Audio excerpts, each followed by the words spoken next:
ያመነ የተጠመቀም ይድናል፣ ያላመነ ግን ይፈረድበታል ይላል። ለመዳን ምንና ምንን አለ? ያመነ የተጠመቀ ይድናል፣ ያላመነ ግን ይፈረድበታል። እሺ አሁንም የምትለውን አብርሃንባት ትልቁም ነገር አላት። እሺ በስርዓት አንብበው ያልኩ ለዛ ነው። ያመነ የተጠመቀ ነው የሚለው የምትለው እናን ነው የምትወክለው። እሺ ኤንድ ማለት ነው። ያመነ እና የተጠመቀ ይድናል አለ። ለመዳን ምንና ምን ያስፈልጋል አለ? ያመነ የተጠመቀ ይድናል፣ ያመነም ለመዳን ምንና ምን ያመነም የተጠመቀም ይድናል ይልና ያላመነ ግን ይፈረድበታል ነው የሚለው። ያልተጠመቀ አይልም። እሺ እንደዛም አይደለም የሚለው። ያልተጠመቀ ይላል። ለማንዴ ነው። ቆይ አንዴ። አይ ያልተጠመቀ ይላል አይልም። የኔ ጥያቄ እሱ አይደለም። የኔን ጥያቄ ስማ። ለመዳን ምንና ምንን ጠቀሰ? ለመዳን ያመነ ይላል መጀመሪያ። እሺ የተጠመቀም ይላል። የተጠመቀም ለምንድን ነው ሁለቱ የተጠቀሱት እንዴ? ማለት ያመነ የተጠመቀ ስለሚድን ነው። ኦኬ በጣም ጥሩ። ለመዳን ምንና ምን? እምነትና ጥምቀት። ቴንኪው። እምነት ብቻ ይላል አይልም። ለመዳን ምንና ምን ያስፈልጋል አለ? ማመንና መጠመቅ። ያላመነ ይፈረድበታል የሚለው ግን ያላመነ ነው። ስለ ፍርድ አይደለማ የኔ ጥያቄ። አሁን ስለ መዳን እያወራን ስለሆነ ስለ መዳን የተጠቀሰውን ያወራ ነው። ስለ ፍርድ ስናወራ ያላመነ ስለሚል በቃ ያላመነ ይፈረድበታል ብለን እንዘጋዋለን። ስለ ፍርድ ስላላወራ ሰው ካልተጠመቀ አይድንም ብለህ ነው የምታምነው? አሁን የኔን እምነት አልነበረም ያወራሁት። ግን እሺ አንድ ጥያቄ ልጠይቅህ። አንድ ሰው በልጁ በኢየሱስ ክርስቶስ አመነ፣ ወይ ኤቲስት ነው ወይ የእስልምና እምነት ተከታይ ነው። በልጁ በኢየሱስ ክርስቶስ አመነ፣ ሳይጠመቅ ሞተ። እሺ ይድናል አይድንም? አልተጻፈም ማለት እንዴ? እንደዛ የሚል ጽሑፍ የለም። በልጁ በኢየሱስ ክርስቶስ አምኖ ከሞተ ይኸውልህ፣ በልጁ በኢየሱስ ክርስቶስ አምኖ ቢሞት እሱን ሰምቻለሁ እኮ ኒቆዲሞስ። ሚዩት አርጋችሁት ከሆነ ሚዩት አንሳና አውራ። አልተጻፈም እንደዛ የሚል ጥቅስ ኒቆዲሞስ። ቢሞት ላይ የሚመሰረት እምነት ኒቆዲሞስ አለ። እሺ እስኪ ያበራ ምን ፈረሰ ማለት ነው? ሞት የሚለውን አማራጭ የሰጠበት። ስለዚህ በክርስትና እምነት ጥያቄ ያለብህ ማለት ነው። አንተ ጥያቄ አልተፈታም ማለት ነው። አይ ጥያቄ የለብኝም። ቆይ አንዴ ኒቆዲሞስ ጥያቄ ያለብህ ጥምቀት ለኃጢአት ስርየት ብለህ ነው የምታምነው? አረ ስማ እንዴ መልስላለሁ፣ ግን ስማ እንዴ ዋርኒንግ እየሰጠ ነው። አቤኒ ኪቦርዱ ነው መሰለኝ። አጥፋው በቃ አቢኒ ከፊቱ ግን ይሻላል እኮ ኪቦርዱ። ግን እሺ ይሁን።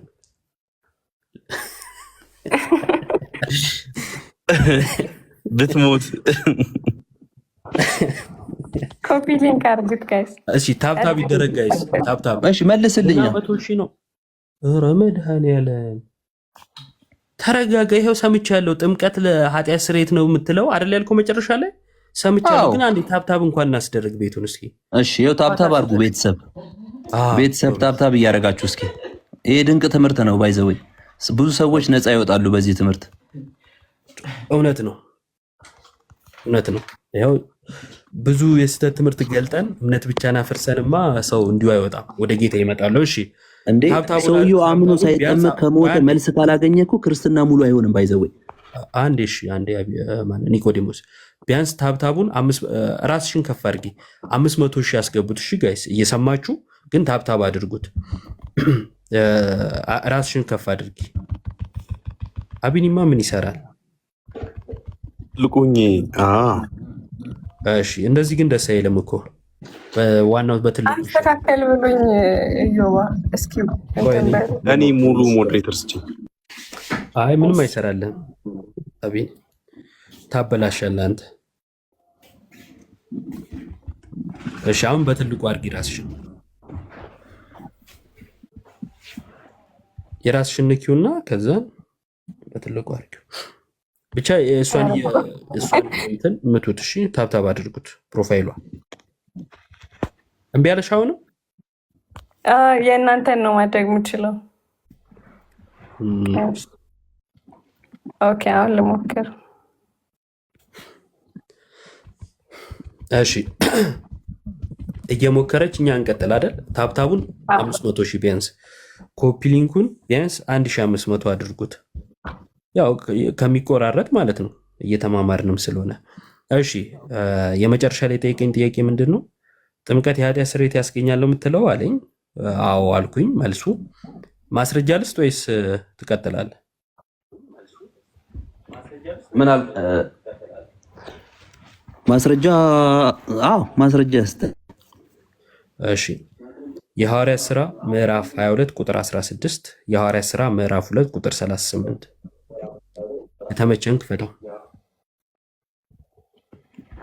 ማን እኔ ላንብብልህ? ራስ እኔው ላንብብ ወይስ ታነባለህ? አንብበው። ሐዋርያት ሥራ ስንት ነው ያልከኝ? 22 16 22:16 ላንብብላ። እሺ አሁንስ ለምን ትዘገያለህ? ተነሳና ስሙን እየጠራህ ተጠመቅ፣ ከኃጢአትህም ታጠብ። መልስ ነው ወይስ ምንድን ነው? ላብራራለህ? አልገባህም? ሙሉ አውዱን እስቲ አብራራልኝ። እሺ ሳውል በመንገድ ሳለ በደማስቆ መንገድ ጌታ አገኘው። ከዛ ቃላት ተለዋወጡ። ለምን ታሳድደኛለህ አለው ጌታ ኢየሱስ። ሳውልም እኔ ማሳድድ አንተ ማነህ አለ። ጌታ ኢየሱስም የናዝሬቱ ኢየሱስ እንደሆነ ነገረው። ከዛ በኋላ ሳውል ምን አለ? ጌታ ሆይ ምን ላድርግ አለ። ጌታ ኢየሱስም ወደ ደማስቆ እንዲገባ በዛ የምታደርገውን ይነግሩሃል አለው። የ3 ቀን መንገድ ተጉዞ ከተማ ገባ። ጌታ ካገኘው በኋላ ማለት ነው። ከተማም ከገባ በኋላ አናንያን አገኘው።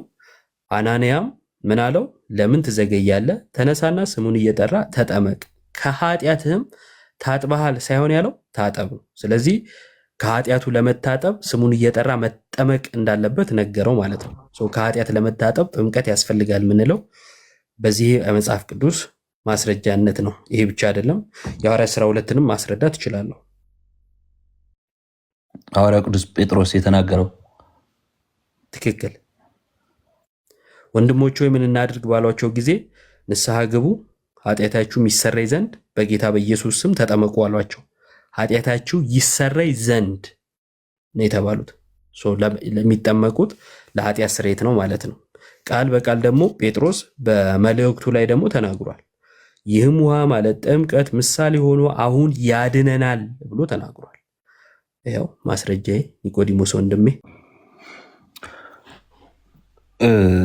ጥምቀት የኃጢአት ስርየት ነው ብለህ ማመን አንደኛ ይኸውልህ ለጠየቁ ጥያቄ መልስም የለህም። አንድ ሰው በልጁ በኢየሱስ ክርስቶስ ብቻ አምኖ ቢሞት የሰጠው ይድናል ወይ ስለ እንጃ ነው ያልከኝ።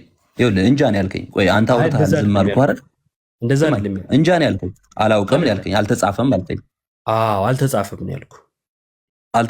ያ ከኢየሱስ ክርስቶስ ጋር ተሰቅሎ የነበረው ሰውዬ እኮ ወርደህ ተጠመቅ አልተባለም።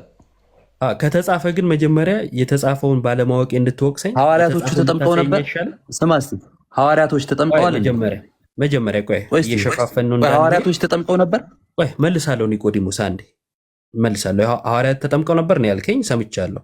ከዛ በፊት ግን አልተጻፈም ማለቴ ስህተት ከሆነ መጽሐፉን አሳየኝና እኔ ስህተት የለመን እስቲ የቱ ጋር ነው የተጻፈው?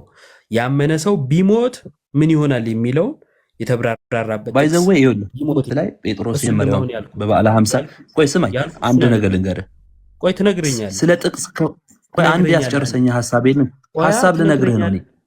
ትነግረኛለህ አንዴ። ይኸውልህ ዘለልክና ጠይቅ። እሱን ከመለስኩ በኋላ ጥምቀት ለኃጢአት ስርየት ነው የሚል ሲያንጣ አልከኝ። እሱን ከመለስኩ በኋላ አሁን ደግሞ ወዴት ሄድክ? የተሰቀለው ሰው አልክ። ከዛን ሐዋርያት ተጠምቀዋል ያልክ። አየህ ምን ያህል እንደተሽከረከርክ። እኔ ግን አንድ ቦታ ላይ ቆም ብለህ ማውራት እንድትችል ሐሳብንም እንድታስረዳ ለመግባባትም አንተ ያነሳሁን መልሼ አቀረብኩልህ። አንተ እኔ ስህተት ከሆንኩኝ እና ስህተት ነህ ካልክ ሮሜ 6 አውጣ። እሺ ሮሜ ምዕራፍ 6 አውጣልኝ። እሺ ጥያቄን ሰምተሃል? ግን ስለ ጥምቀት ምንነት እንዳስረዳ ኃጢአት ስርየት ነው ብለኸኛል። ጥምቀት እኔ እኮ እሱን አይደለም የጠየኩህ። ለምንድን ነው የማሰማው? እንድንግባባ ጥያቄ ምንድን ነው? ጥያቄ ምንድን ነው? እሺ ጎበዝ። ጥያቄ አንድ ሰው አምኖ ግን ቢሞት የሚለውን እኔ አልተጻፈም አልኩ በማለቴ ስህተት ነው አልከኝ። ስህተት ከሆንኩኝ ተጽፏል ማለት ነው አይደል? አምኖ ቢሞት የሚለው የቱ ጋር ነው የተጻፈው? ሞተ እኮ ሳይጠመቅ የሞተ የለም እንዴ? ወንበዴው አልሞተም ከክርስቶስ ጋር የነበረው? እሺ ማችን ግን የት ሆኖ ነው ኢዮባ? እሺ ይመች ሞተ ወሬድ ሞተ። አንተ ወደ ዶክትሪንህ አትውሰደኝ። መጽሐፍ ቅዱስ ያወራ እኮ ምልህ ለዚህ ነው። እኔ ምንም አልወሰድኩም። ሲጀመር ስለ ጥምቀት ካወራን አንተ አልተጠመክም። እሺ ሳታምን በፊት ነው የተጠመከው። በ40 ቀን ነው የተጠመከው እኮ አንተ። እሺ አረ ስለ 40 ቀን ጥምቀት ስለ ጥምቀት እናውራ። በዚሁ ስለ ጥምቀት ስልናወራ አንተ በ40 ቀን ነው የተጠመከው። ትክክል። መጀመሪያ በ40 ቀን ስለ ልጁ ስለ ኢየሱስ ክርስቶስ አምነህ ነው የተጠመከው ወይስ ቤተሰብህ ተጠምቆልህ ነው? ተአምኖልህ ነው የተጠመከው? ቤተሰብ ተጠምቆልህ ነው? እሺ ቆይ ቤተሰብ አምኖልህ ነው የተጠመከው? ቆይ አንዴ ኒቆዲሞስ 10 ቦታ እንደ መለካከፉ እንትን ነው የሚሆንብህ እና አይ አይደለም የተያያዘ ነገር ስለሆነ ስለ ጥምቀት እናውራ ካል አንተ ትክክለኛው ጥምቀትም አልተጠመቅም። ባይዘው አንዴ በቃ እሺ ችግር የለውም ሰምቻለሁ። የተያያዘ ነገር እንዴ አይ ጨርስ ዮባ ከሱ ጋር ከአንተ ጋር ያለኝ ነገር ተናግሬያለሁ። ካስገባ ሰው ጋር ትቀጥላለህ። እኔ ከአንተ ጋር አላወራም። ኒቆዲሞስ ይኸውልህ መጀመሪያ 10 ቦታ 10ሩን ነገር የምናቦካው ከሆነ አንተ ምንም አትረዳ፣ አንተን ምንም አልረዳ፣ እታች ያሉትም አይረዱ። አሁን ስንት ቦታ ሄድክ? በጌታ ጋር የተሰቀለው ሰው አልክ፣ ሐዋርያት አልክ። ከዛ ደግሞ አንድ ርዕስ ነው። አንተ አንድ ጥቅስ ነው የጠቀስከው። አንተ አንድ ጥቅስ ነው የጠቀስከው። ኧረ አንዴ ስማኝ እባክህ። 2 ጥቅስ ጠቅሰህ ለፈለከው ዓላማ እንዴት ሰማሃለሁ እንዴ? እንደማመጥ መጀመሪያ እኔ ያነሳሁበትን ሐሳብ ተረዳኝ መጀመሪያ። ኢዮባ ሰማለሁ። ትሰማለህ? አይ ቱ ቢ ሆነስት ላይክ እንትን ደምድሞ ነው የመጣው አንተን ለመጫን አንተን ለማለት ምናምን እንጂ ምንም ሀሳብ ለመስማት ፈቃደኛ አይደለም። አፍተሩ ልጁና ምናልባት ቦሪንግ እንዳይሆን ራሱ ምንም ነው መስማት እየፈለገ የሌለው ምንም መምህር ብሬ እኔ ከአንተ ጋር አላወራንም። አሪፍ እየሄድን ነው። እኔ ከሱ ጋር እያወራን ነው፣ እየተማማርን ነው። አሪፍ አይደለም እየሰማ ነው። መምህር ብሬ እኮ ከዚህ በፊት ጥያቄ ጠይቄ መመለስ አቅቶ ወጥተሃል እኮ አንተ ወጥተህ በዛው ጠፋህ። ኧረ በቃ ዝም በል ኒቆዲሞስ። የት ነው እንዴ መምህር ምን እንደፈለገ ታውቃለህ? እንደዚህ ላይክ ማይሆን ነገር ተናግሮ ማለት ነው አስወርደ ነው ከዛ አስወረዳችሁ ምናምን ማለት ነው የፈለገው። በፍጹም እኔ በፍጹም ምን ያደርግልኛል? አጀባ ክብር አልፈልግ። እናንተ ናችሁ። ማን ያቀኛል? እኔ ታዋቂዎቹ እናንተ እኮ ናችሁ። እሺ ቆይ አንዴ እንዲህ እናድርግ። ቅድም ጥምቀት ለኃጢአት ስርየት ነው ትላለህ ስትለኝ አዎ ብዬ ማስረጃ ሰጥቼ ነበር አይደለ? አይልማ። እሺ የትኛውን ጥቅስ ነው መጀመሪያ በስሙ ባል? ይኸውልህ ምክንያቱም አንተ ያነሳኸው ሐሳብ ይኸውልህ አንተ የሰጠኸኝ ጥቅስ ይኸውልህ ጥቅሱን የሰጠኸኝን ጥቅስ ልንገርህ እኔ። እሺ ጥምቀት ማለት ከክርስቶስ ጋር ሞቱን የምንተባበርበት አልሰጠውም እንጂ ለኃጢአት ስርየት ነው ብዬ አላምንም። እሱ አይደለማ ታዲያ እያወራን ያለ ነው። ለምንድን ነው እሱ ያልተጠየቀው የምታወራው? በጌታ ስም ያንተ እምነት እኮ አይደለም። እኔ የሰጠው ጥቅስ መጀመሪያ የሰጠው ጥቅስ የትኛው ነው ብዬ ስጠይቅ እኔ አላምንም ብለህ ታወራለህ እንዴ? ማጠየቀ ስለአንተ እምነት የሰጠኝ ጥቅስማስ እንዴ ሐዋርያት ሥራ ምዕራፍ 22 ያለውን ጥቅስ አይደል የሰጠኝ? አዎ ጎበዝ፣ አውጣው ጥቅሱ እናወራ። አንድ በአንድ ብናወራ ይሻላል። ከቁጥር 6 ጀምሮ አንብብልኝ።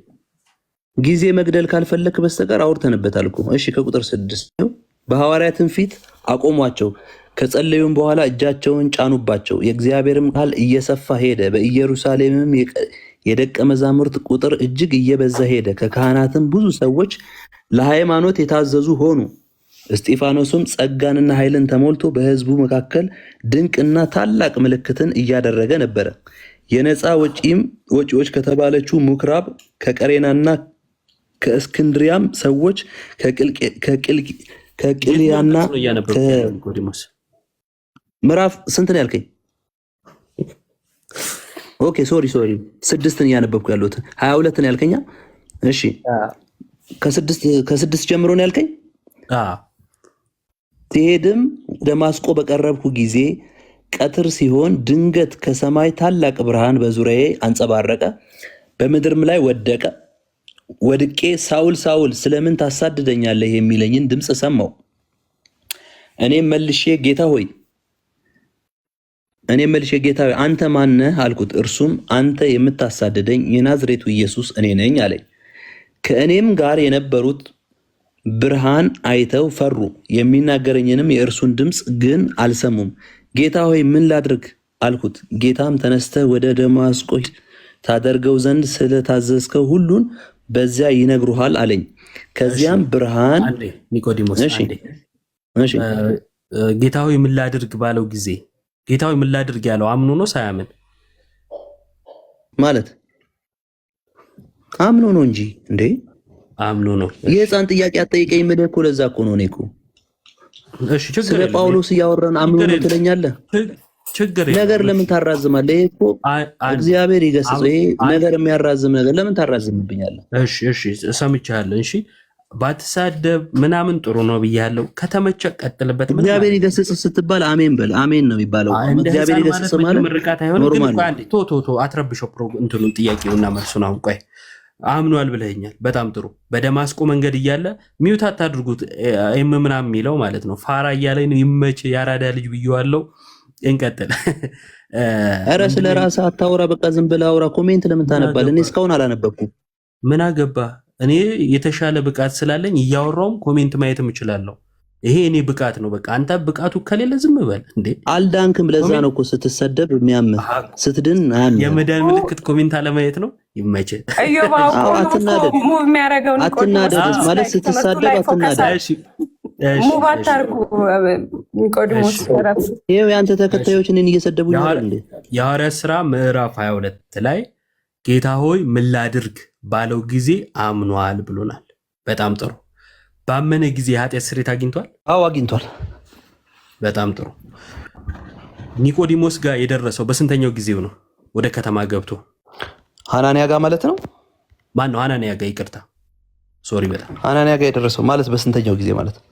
ሐናንያ ጋር ለመድረስ ከደማስቆ መንገድ ሐናንያ ጋር ለመድረስ ስንት ቀን ፈጀበት? ቀኑን አይ ቲንክ አላውቀውም፣ ግን ከሄደ በኋላም ሐናንያ ራእይ አይቶ ጌታ ተናግሮት ነው የሄደው። ምዕራፍ 9 ላይ ለ3 ቀን ያህል እንደሆነ ይናገራል። በጣም ጥሩ። ለ3 ቀን አይ ቲንክ። እሺ፣ ስለዚህ በደማስቆ መንገድ ጌታን አምኗል፣ የኃጢአት ስርየትም አግኝቷል። እንቀጥል። ቀጥል ከቆምክበት። ምን ልቀጥል? አንተ እኮ እየተናገርክ ነው። አይ ንባብ ላይ ነበርክ። በመሀል አስቁሜ ጠየቅኩ። ከዛን መለስክልኝ። ከዛ ቀጥል ንባብ። ቁጥር 11 ከዚያ ብርሃንም ክብር የተነሳ ከ11 ላይ ነው ያቆምኩት። ከዚያ ብርሃንም ክብር የተነሳ ማየት ባይሆንልኝ ከእኔ ጋር የነበሩት ሰዎች እጄን ይዘው እየመሩኝ ወደ ደማስቆ ደረስኩ። በዚያም የኖሩት አይሁድ ሁሉ የመሰከሩለት እንደ ሕጉም በጸሎት የተጋው ሐናንያ የሚሉት አንድ ሰው ነበረ። እርሱም ወደ እኔ መጥቶ በአጠገቤም ቆሞ ወንድሜ ሳውል ሆይ እይ አለኝ። እኔም ያን ጊዜውኑ ወደ እርሱ አየው። እርሱም አለኝ የአባታችን አምላክ ፍቃዱን ታውቅ ዘንድ ጽድቁን ታይ ዘንድ ከአፉም ድምፅን ትሰማ ዘንድ አስቀድሞ መርጦሃል። ባየከውና በሰማከውም በሰው ሁሉ ፊት ምስክር ትሆንለታለህ። አሁንስ ለምን ትዘገያለህ? ተነሳና ስሙን እየጠራ ተጠመቅ፣ ከኃጢአትህም ታጠብ፣ ወደ ኢየሩሳሌምም ከተመለሱ በኋላ እያለ ይቀጥላል። ይበቃሃል? ባሰብከው ሐሳብ ይበቃሃል መሰለኝ። በጣም እሺ። ቁጥር 16 አንተ ምን አለ መሰለህ? ቅድም ያነበብናትን ጥቅስ ነው እየነገርከኝ ያለኸው። ምንም አልመሰለኝም። አንዴ ቁጥር 16 ላይ ምን አለ? አሁንስ ለምን ትዘገያለህ? ተነሳና ስሙን እየጠራህ ተጠመቅ፣ ከኃጢአትህም ታጥበሃል ሳይሆን ታጠብ አለው። አንተ እንዳልከኝ ከ3 ቀን በፊት በደማስቆ መንገድ የኃጢአት ስርየት ካገኘ አሁን ሐናንያ ለምን ትዘገያለህ? ተነሳና ስሙን እየጠራህ ተጠመቅ፣ ከኃጢአትህም ታጠብ ለምን አለው? ሁለቴ ነው ከኃጢአቱ የሚታጠበው? ያመነ ሰው ስለሚጠመቅ ከኃጢአቱ የሚታጠበው ሁለቴ ነው ወይ ነው ጥያቄ? ኖ አንተ ማለት ምን አለ መሰለህ፣ በልጁ በኢየሱስ ክርስቶስ ደም የኃጢአት ስርየት እንዳለ አታምንም እንዴ? የልጁ የኢየሱስ ክርስቶስ ደም ከኃጢአት ሁሉ የልጁ የኢየሱስ ክርስቶስ ደም ትክዳለህ እንደ ይህንን ደም ኧረ እኔ በፍጹም አልክድም። ጥያቄው ግን እሱ አይደለም አይደለም። ለዶክትሪን ብለህ የልጁ የኢየሱስ ክርስቶስን ደም አጥቃለህ ከእግዚአብሔር ጋር አትጣላ። በፍጹም ርዕሱ ሽፍት አታደርገው። ወንድሜ ነህ። አረሳው ኒቆዲሞስ እንማማር ከሆነ እንማማር። ግን የልጅ በቀራኔው መስቀል ላይ የፈሰሰውን ደም አትካድ። ኃይሉን አትካድ። ጳውሎስ ነው እያወራን ያለ ነው። ጳውሎስ ሁለቴ ነው ወይ የኃጢአት ስርየት ያገኘው? ጥያቄ ይሄ ነው። ማይክን አንሳውና ቀጥል። እኔ ትርፌ 500 ሰው ነው። ያመነ ሰው ይጠመቃል። ያመነ ሰው ይጠመቃል። ጥያቄ እሱ አይደለም። ስንቴ ነው የኃጢአት ስርየት የሚያገኘው ነው እኔ ጠየቅኩ። አንዴ በልጁ በኢየሱስ ክርስቶስ በማመን የቱ ጋር ነው የኃጢአት ስርየት ያገኘው? የቱ ጋር? በደማስቆ መንገድ ወይስ አናንያ ጋር ደርሶ ተጠመቅ ሲባል? አናንያ ስላለው አናንያማ መልእክት እየነገረው ነው። ተጠመቅ ነው ያለው። የኃጢአት ስርየት ታገኝ ዘንድ ተነሳ እያለው ነው። ማድረግ ያለብህን ጌታ ማድረግ ያለብህን ሐናንያ ይነግርሃል ስላለው ነው። ስላየ ነው ታገኝ ዘንድ አለው ሐናንያ። ይኸውልህ በልጁ በኢየሱስ ክርስቶስማ እያመነ ተጠምቆ ነው የሚድነው እኮ። ሐናንያ ምን አለ? አይድንም እንዴ? ታገኝ ዘንድ አለው። ይኸውልህ ደሙ ያለው ውሃ ውስጥ ነው አይደለም እኮ። ስማኛ፣ ይኸውልህ ቃሉን አታጣም። እግዚአብሔር ይገስጽ። አሁንም ቃሉን አታጣም። ደሙን አታቅልል። የክርስቶስን ደም ምን ታገኝ ዘንድ አለው? አናንያ ምን ታገኝ ዘንድ አለው? አማርኛ ነው ገብቶሃል? እባክህ መልስ። ሽፍት ለማድረግ በሞከርክ ቁጥር 500 ሰው ትምህርትህንም አንተንም ነው የሚታዘበው። እኔ ምንም ነገር አላብራራውም። አንተኑ ነው የጠየቅኩ። በል መልሳት። አናንያ በደማስቆ መንገድ ነው የኃጢአት ስርየት ያገኘው ወይንስ ከ3 ቀን በኋላ አናንያ ጋር ገብቶ አናንያ ለምን ትዘገያለህ? ተነሳና ተጠመቅ ከኃጢአትም ታጠብ ሲለው ነው? የቱ ጋ ነው? ሲጠመቅ ወይስ ከ3 ቀን በፊት ሲያምን? መልስ። ባይዘዌ በ3ቱ ቀን መካከል የእሱ ትምህርት ይፈርሳል። በእምነት ብቻ የኃጢአት ስርየት ይገኛል ወይም ይዳናል የሚለው ፈርሶ በእምነት ብቻ ሳይሆን ካመነ ከ3 ቀን በኋላ ነው ለኃጢአት ስርየት እንኳን የሚጠመቀው። ሰው እምነት ብቻ እየፈረሰ ነው እና አድ ነው ከመፍረስ። ሽፍት አታድርግ እባክህ። ማይክን አንሳና ሁለቴ ነው የኃጢአት ስርየት የሚያገኘው? ሚዩት አታርጉኝ። ይኸውልህ ሚዩት አታርጉኝ። አላስፈላጊ ቃል ስትናገር ነው ሚዩት እየተደረክ ያለው። ይገስጽ። ሁለቴ የለም። የአንተን ዶክትሪን ለመስማት እኮ አይደለም እዚህ የገባሁት እኮ ልንወያይ ነው አይደል? ላፈርስልህ ነው። ዶክትሪን አላወራውም። የራስን ስታወራ ዶክትሪንማ እያወራህ ነው። ኃጢአት ይኸውልህ ጥምቀት ለኃጢአት ስርየትማ ያንተ ዶክትሪን ነው፣ የኔ ዶክትሪን አይደለም። መልሼ እኮ ሊሆንም አይችልም። መልስ ነው መልስ ብቻ። እኔ ካመንኩ በኋላ በልጁ በኢየሱስ ክርስቶስ በአብ በወልድ በመንፈስ ቅዱስ አንድ አምላክ ስም ተጠምቄያለሁ። ላንተ አላወራውም። የተጠመቅኩት ግን ከክርስቶስ ጋር ሞትና ትንሣኤውን ለመተባበር እንጂ አላወራውም። ስላንተ አላወራውም። የማውራት በአብ በወልድ በመንፈስ ቅዱስ ስም ነው የተጠመቅኩት። ተጠምቄያለሁ። ይኸውልህ እየነገርኩህ ነው። ስለ ዶክትሪን አታውራኝ ነው የምልህ። ወደ ዶክትሪን እንዳስብኝ ነው። ዶክትሪን ላፈርስልህ ነው እዚህ የተገኘሁት። ቆይ አንዴ ይቅርታ ዮባ መሀል ማለት ዶክትሪን እኮ ከአንድ ኒቆዲሞስ ዘን ጋር አንዴ ኒቆዲሞስ አንዴ ተሳድበ መውረድ ነው የፈለግከው። አትወርድም። ተረጋጋ። የተጠየቀው ጥያቄ ቀጥታ መልስለት። ሬስ ሙቭ አታርግና ታፕታፕ ኮፒ ሊንክ አድርጉልኝ። እሺ ድጋሚ ቪዚቢሊቲ ሪስትሪክትድ እያለኝ ነው። ይቅርታ መሀል ላይ ስለገባውኝ፣ ግን ፕሊስ ላይክ ሙቭ አታርግ። ጥያቄውን ቀጥታ መልስ። አትግቢያ እናትዬ። የጠየቀኝን ጥያቄ በነገራችን ላይ ሲጀምር አንድ የሚዩት አድርገው ኒቆዲሞስ። ወደ ዶክትሪን አትሳበኝ። አሁንም መወያ ርዕስ ሽፍት እንዳታደርግ አደራ።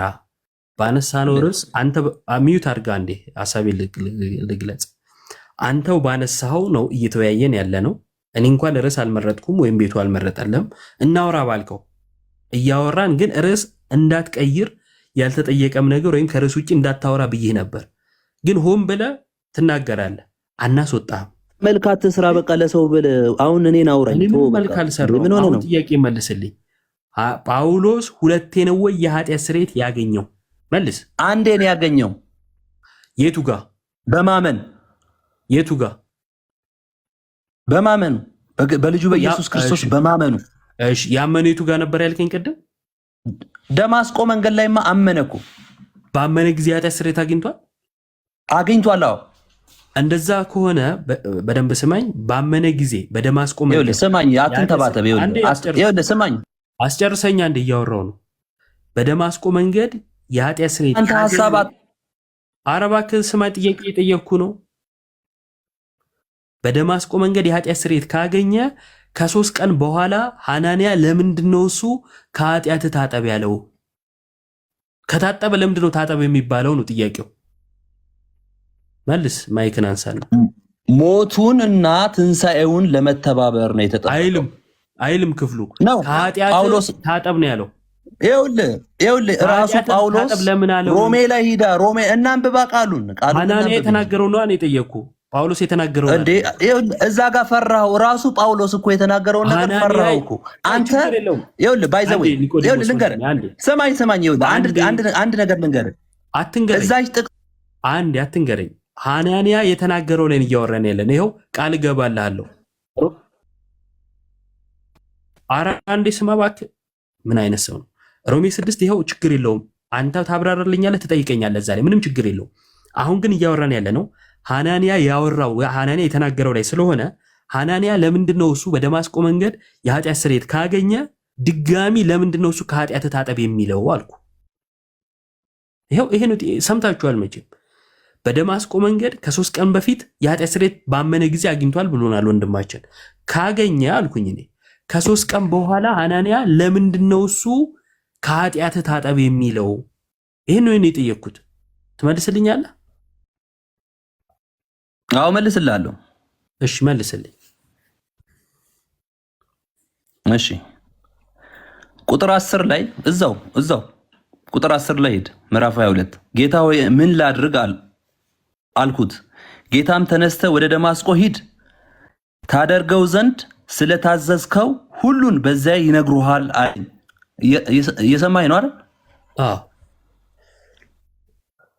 ጌታ ሐሳቡን ስለ ልጁ ስለ ክርስቶስ እንዲነግረው ሐናንያን አዘጋጅቶለታል አላዘጋጀለትም? ያንን ደቀ መዝሙር በደማስቆ የሚኖር አዘጋጅቶለታል።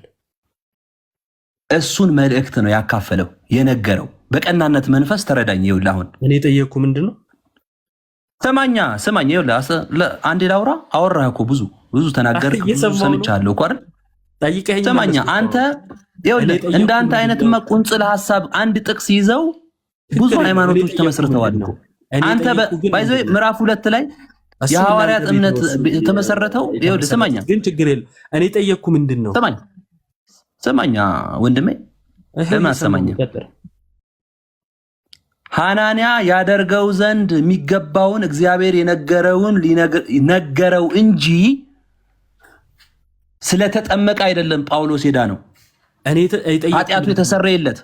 እኔ ጠየቅኩ ምንድን ነው? እባክህ በፈጠረ ስማኛ ማለት ምንድን ነው የጠየቅኩ የሚለው ቃል ማለት ያስፈልገዋል? እኔ የጠየቅኩ ጥያቄ ምንድን ነው? የጠየቀኝ ጥያቄማ ጳውሎስ 2 ጊዜ ነው ወይ የኃጢአት ስርየት ያገኘው ነው ያልከኝ? ያው ለመጨረሻ ጊዜ እሺ፣ በደማስቆ መንገድ ልክ ሲያምን የኃጢአት ስርየት አግኝቷል አልከኝ አይደል? አዎ። እሺ ከደማስቆ መንገድ ሐናንያ ጋር እስኪደርስ 3 ቀን ፈጅቶበታል አልከኝ አይደል? አዎ። ከ3 ቀን በኋላ ሐናንያ በደማስቆ መንገድ ጌታ ከ3 ቀን በፊት ማነው ሳውል ከ3 ቀን በፊት የኃጢአት ስርየት ካገኘ ከ3 ቀን በኋላ ሐናንያ ለምንድነው ከኃጢአት ታጠብ ያለው? ይሄ ነው ጥያቄ። ኒቆዲሞስ ራሱ ነው አይደል የወጣው? ራሱ ነው ማንም አለ። ኒቆዲሞስ አባባለ መዝሙሩ ነው ትዛለኝ። ናና ግማ ኒቆዲሞስ አትሳቁ። ኮኔክሽን ነው አልወጣም መቼም። ይሄ መልካችሁ እኮ ነው። እኔ እኮ የሚያሳዝን ይሄ በቃ መተባበር ነው። በቃ ለጽድቅ ለምን አትተባበሩም? አይደለም ሌሎቹ ናቸው እንጂ ለምንድን ነው ለጽድቅ ማትተባበሩት? ሰው ለማፌዝ ለምንድን ነው የምትቸኩሉት? ተሳስተው ነው። ወደ መልሱ እንግባ። እሺ ምን ነበር ጥያቄ? ከሰማህ ማለት ነው። ኮኔክሽኑ አስቸግሮ ካልሰማኸኝ እደግምልሃለሁ። ከሰማኸኝ ትመልሳለህ። ኒቆዲሞስ አንዴ ማይክን አንሳውና፣ ኒቆዲሞስ ልኬልሃለሁ፣ አንሳ ማይክ። እዮብ አለክ አለው። ጥያቄን ሰምተኛል? እሺ አልሰማሁም፣ ተቋርጦ ነበር። እስቲ ጠይቀኝ፣ ንገረኝ። እሺ በደማስቆ መንገድ ሐናንያን ሳያገኘው በፊት ሳኦል የኃጢአት ስርየት ካገኘ ከ3 ቀን በኋላ ሐናንያ ለምንድን ነው እሱ ከኃጢአት ታጠብ ያለው? ከኃጢአት ታጠብ ያለው እየነገረው ነው። ሐናንያን እኮ ከኃጢአት ታጠብ ነው ያለው። ስማኛ ታጠብ የሚለው ስማኛ፣ እኔ አንድ ነገር ልንገርህ። አሁን ለምሳሌ ይሄ ንግግር ነው አይደል? በጳውሎስና በሳኦልና በሐናንያ ያለው ኮንቨርሴሽን ነው አይደል? ይሄ ጌታ ሐናንያን አዘጋጀለት፣ ጳውሎስ ደግሞ እዛ ደማስቆ ሄድና ስማ ስለተባለ ሄደ አይደለም? ስለዚህ ያደርገው ዘንድ የሚገባውን ሐናንያ እየነገረው ነው አይደል? ለምን ከኃጢአት ታጠባለህ? ለምንድን ነው እሱ? ከኃጢአቱማ ስለሚታጠብ ነው። አንዴ ከኃጢአቱ ይታጠባል። አስቀድሞ ከ3 ቀን በፊት ታጥቧል አልከኝ እኮ። ተጠምቆ አግኝቷል ማለት ነው።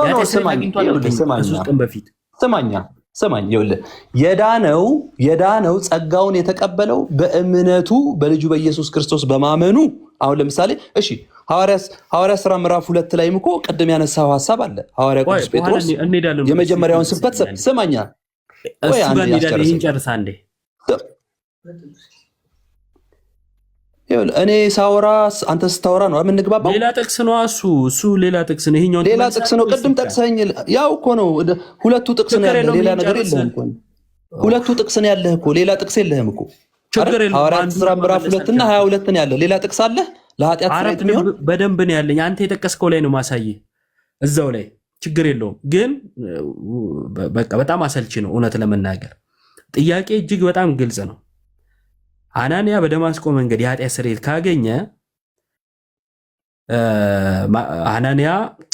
ሳኦል በደማስቆ መንገድ የኃጢአት ስርየት ካገኘ አልኩኝ።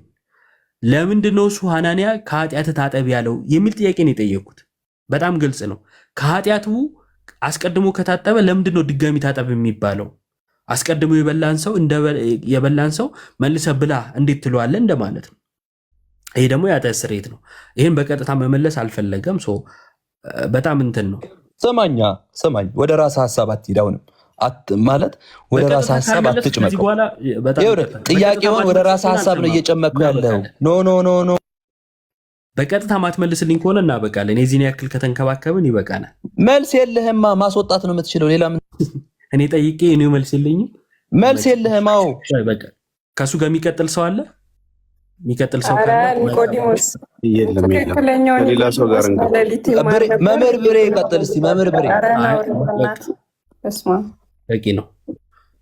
አዮባ ኒቆዲሞስ በሌሊት ይማር ነበር። ይሄ ግን ያዝገናል። በስመ አብ። ስሙ ሌላ እሱ ሌላ። አንድ ኮሜንት አይተሃል? ሞኝ ምን ብሎ ያሸንፋል? እምቢ ብሎ። ሞኝ ምን ብሎ ያሸንፋል? እምቢ ብሎ። አይ ቅድም የሚናገራቸው ቃላቶች በጣም በትዕቢት የተሞሉ ስድብ ነገሮች ስለነበሩ ያው ኑሃሚንም በደንብ እንዳይወጣ እንትን ያለችውም ለዚሁ ይመስለኛል። እኔም ይሄን ያልኩት ለዚህ ነው። አሁን እኮ መጨረሻ ላይ እንደዛ አለ። ልታስወጡኝ ምናምን ፖለቲካ ሰርቶ መውጣት ነው የፈለገው። ግን እውቀቱ ምን ድረስ እንደሆነ አሳይተናል። ቃሉ ገና ልጅ ነው። አይ ቲንክ ራስታ ነገር ነች። ደግሞ ኢዮብ እየጠየቀው ለምሳሌ ቅድም 66 ሲጠየቅ ምን አልክ ብሬ? አልሰማሁም። አንተ እንትን እያወራው መልሱን ንገረኝ ትለዋለህ። ማስወጣት ብቻ ነው እንደምታውቀው ይላል። በጣም ቁጭ ብሏል። ግን ማስወጣት ብቻ ነው። ማሞ ሌላ መታወቂያው ሌላ አረገው። ቅድም 66ቱ ጌታ መጣ ተብሎ ሲጠየቅ ስድብ ሲናገር ነበር አይደል? ጌታ ይገስጻችሁ የሕፃን ጥያቄ ምናምን ሲል ነበር። በኋላ ላይ ምን አለ? ረስቼዋለሁ። ስለዚህ መመለስ ስላልቻለ ነው ሲሳደብ የነበረው ማለት ነው። ይኸውላችሁ ሁሉንም አይደለም። እንደሱ አይነቶቹ ግን አብዛኞቹ ህሊና የላቸውም ማለት ሲዋሹ ሲያደርጉ ቢያንስ ጌታ ያይናል እንኳን አይሉ አማኝ ነኝ ምናምን ብለው ለጌታ ይዋሹለታል፣ ለጌታ ይሳደቡለታል። ማለት ለእምነታቸው እንትን ሆነው እኮ አይደለም ሳያውቀው ረስቼዋለሁ አይደል ያለው። ይኸው ሳያውቀው ይሳደባል። መጠየቃችን ስህተት አልነበረም፣ መሳደቡ ግን ስህተት ነው። ስለዚህ 66 መሆኑን ከታወቅ ወይ እንዴት አወቅ ሲባል በዚህ ተብሎ እንጂ የሚቀርበው ጌታ ይገስጽ የህፃን ጥያቄ አይባልም። ከዛን ብዙ ጥያቄዎች ጠይቋል። ምንድነው በጌታ ቀኝ የተሰቀለው ምናምን አለ። ብዙ ጊዜ መልሰነዋል። ብዙዎቻችሁ ታውቁታላችሁ። ከዛን ደግሞ የኃጢአት ስርየት ያስገኛሉ የጥምቀት አለ። ሰጠነው ማስረጃ። ከዛስ እንዳያችሁት አይኔን ግንባር ያድርገው አይነት ክህደት ሲካድ ነበር። እምነት ብቻ የሚል ጥቅስ አለው? የለም። እምነት ብቻ የሚል እንደሌለ ተማምነን ግን ደግሞ እምነት ብቻ ሳይሆን ጥምቀትም ያድናል የሚለውን ማርቆስ 16ን ጠቅሼለት ማመን አይፈልግም። የተጠቀሰውን አያምንም፣ ያልተጠቀሰ የሌለውን ግን ያምናል። ይሄ ነው እስልምና። ሌላ ምን አለው? በክርስትና ስም ያለ መጽሐፍ ቅዱስ የያዘ እስልምና ነው። 81ን ላለመቀበል ምክንያት ያደረግ የነበረው ጸሐፊው የማይታወቅ መጽሐፍ አልቀበልም አለ። መጀመሪያ ያስጠይቀው። እሺ ጸሐፊው የማይታወቅ ከመጽሐፍ ቅዱስ ጸሐፊው የማይታወቅ አትቀበልም ስለው አልቀበልም አለ እና ዕብራውያንን ማን የጻፈው ስለው ጳውሎስ ነው አለ። ማስረጃ ሲባል አከራካሪ ነው፣ አይታወቅም ነገር አለ። ከዛ እንግዲህ አስበው ጸሐፊውን የማላውቀውን መጽሐፍ አልቀበልም ካለ በኋላ የዕብራውያን ማን እንደጻፈው ማያውቅም፣ ግን እሱን ይቀበለዋል። ለእሱ ማስረጃ ሲጠይቅ ሕፃን ምናምን ሲሳደብ ነበር። አይታችሁታል። ያው ትንሽ ስርዓት የጎደለው ልጅ ስለሆነ አከራካሪ መሆኑን ማወቁ ራሱ ጥሩ ነው። ማለት አከራካሪ አይደለም ሀሳቡ አለ እንጂ ማለት ነው። ግን ችግር የለውም። እንደዚህ አይነት ሀሳብ መኖሩን ማወቁ ራሱ ትልቅ ነገር ነው። ግን ይሄ 66 መሆኑን ከየት መጣችሁ ማለት ይሄ ቀኖና ላይ ሲጠየቅ የሚያወጧቸው መስፈርቶች አሉ። ጸሐፊ አለመጋጨት፣ ከዛን መንፈሱ ከመንፈሴ ምናምን የሚሉት ነገር አለ። በራሱ ይሄ መስፈርቱን በራሱ ማን ያመጣው የሚል ጥያቄ ያስነሳል። እንዲህ ከሆነ ተቀበል፣ እንዲህ ካልሆነ አትቀበል የሚል ማለት ነው። አንዳንዱ ይመጣና በህይወቴ ስለመሰከረልኝ ህይወቴ ስለተስተካከለ ይላል።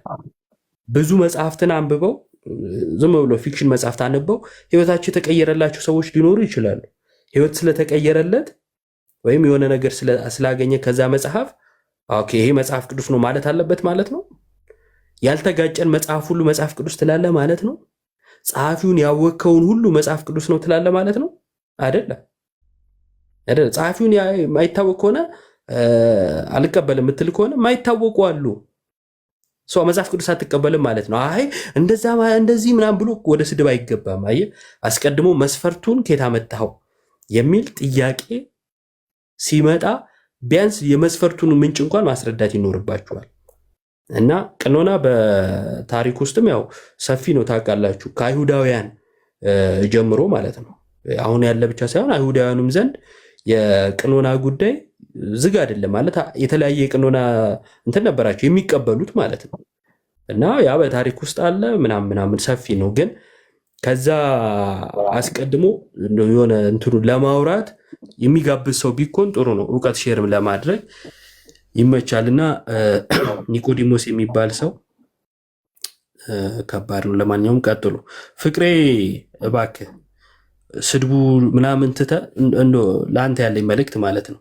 ከቅድም ጀምሮ እያየው ነው። አንዴ መልስ አልሰጠውም። ግን ስድብ ምናምን ይቅርብህ። ደግሞ ትልቅም ሰው ነህ ከእድሜም አንጻር ማለት ነውና ጥያቄም ካለ በስርዓቱ ለመጠየቅ ምንም ችግር የለውም፣ ገብተህ ትጠይቃለህ።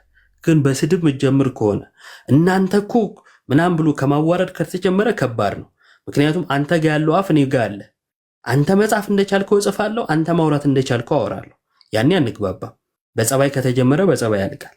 በትዕቢት ከተጀመረ አይሆንም። ትክክል አይደለም። ማርያም ተጠምቃለች ወይ ብለህ ደጋግመህ ጽፈሃል፣ አልተጻፈም።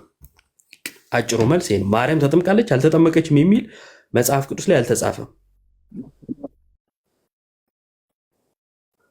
ምን አለ መሰለህ እሱ ፈለገ ጋር ነው የሚገባው እዛ አብሮ ለመደነቋቋር ይመቸው። አንዴ ጽፈው የሰጧቸው ነገር አለ። የሆኑ ሰዎች ሲያወሩ የሰሙትን ሁሉም ገስት ላይ ማን ኮሜንት ላይ ይጽፉታል። ስለ ጥምቀት ሲነሳ ሐዋርያቱ ተጠምቀዋል፣ ማርያም ተጠምቃለች፣ ጥምቀት ያድናል አያድንም ከሚለው ጋር የሚዛመድ ይመስላችኋል? አይደለም። መጽሐፍ ቅዱስ ላይ ያሉ እከሌ የሚባሉ ሰዎች ተጠመቁ አልተጠመቁ ላይ አልተመሰረተም እኮ ጥምቀት። ጥምቀትን ለድነት የሚለው መሞገት ሲያቅታቸው ማርያም ተጠምቃለች አልተጠመቀችም የሚልን መሟገቻ ይዘው ይመጣሉ።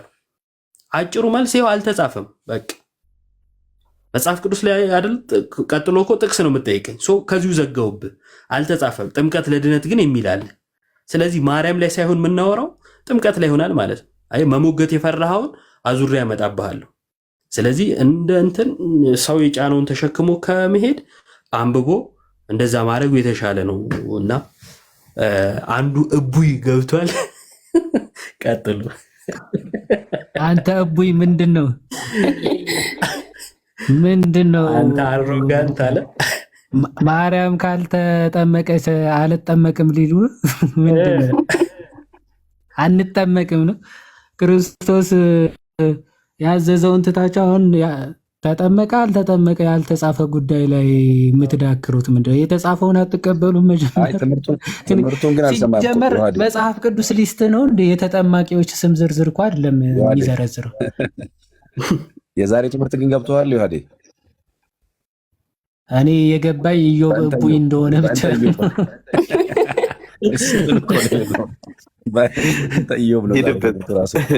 ኢዮብ ስሙን ነው የሆነውላ ማለት ነው። በቃ እና ትዕግስት ነው የተማርነው። ታገሰ ትዕግስት ዘመጠነ ትዕግስት እንዴት ያለ ትዕግስት ነው እያለ ኧረ ዛች ግርምት ዕለት አላችኋ። የምትገርም ቀን ናት። የኢዮብን ትዕግስት አየንበት። ትትና ዘመጠነ ትትና እያለ እንዴ በደንብ ሰው ስሙን ሲሆን ቀናት ነው ብሬኮ ያለው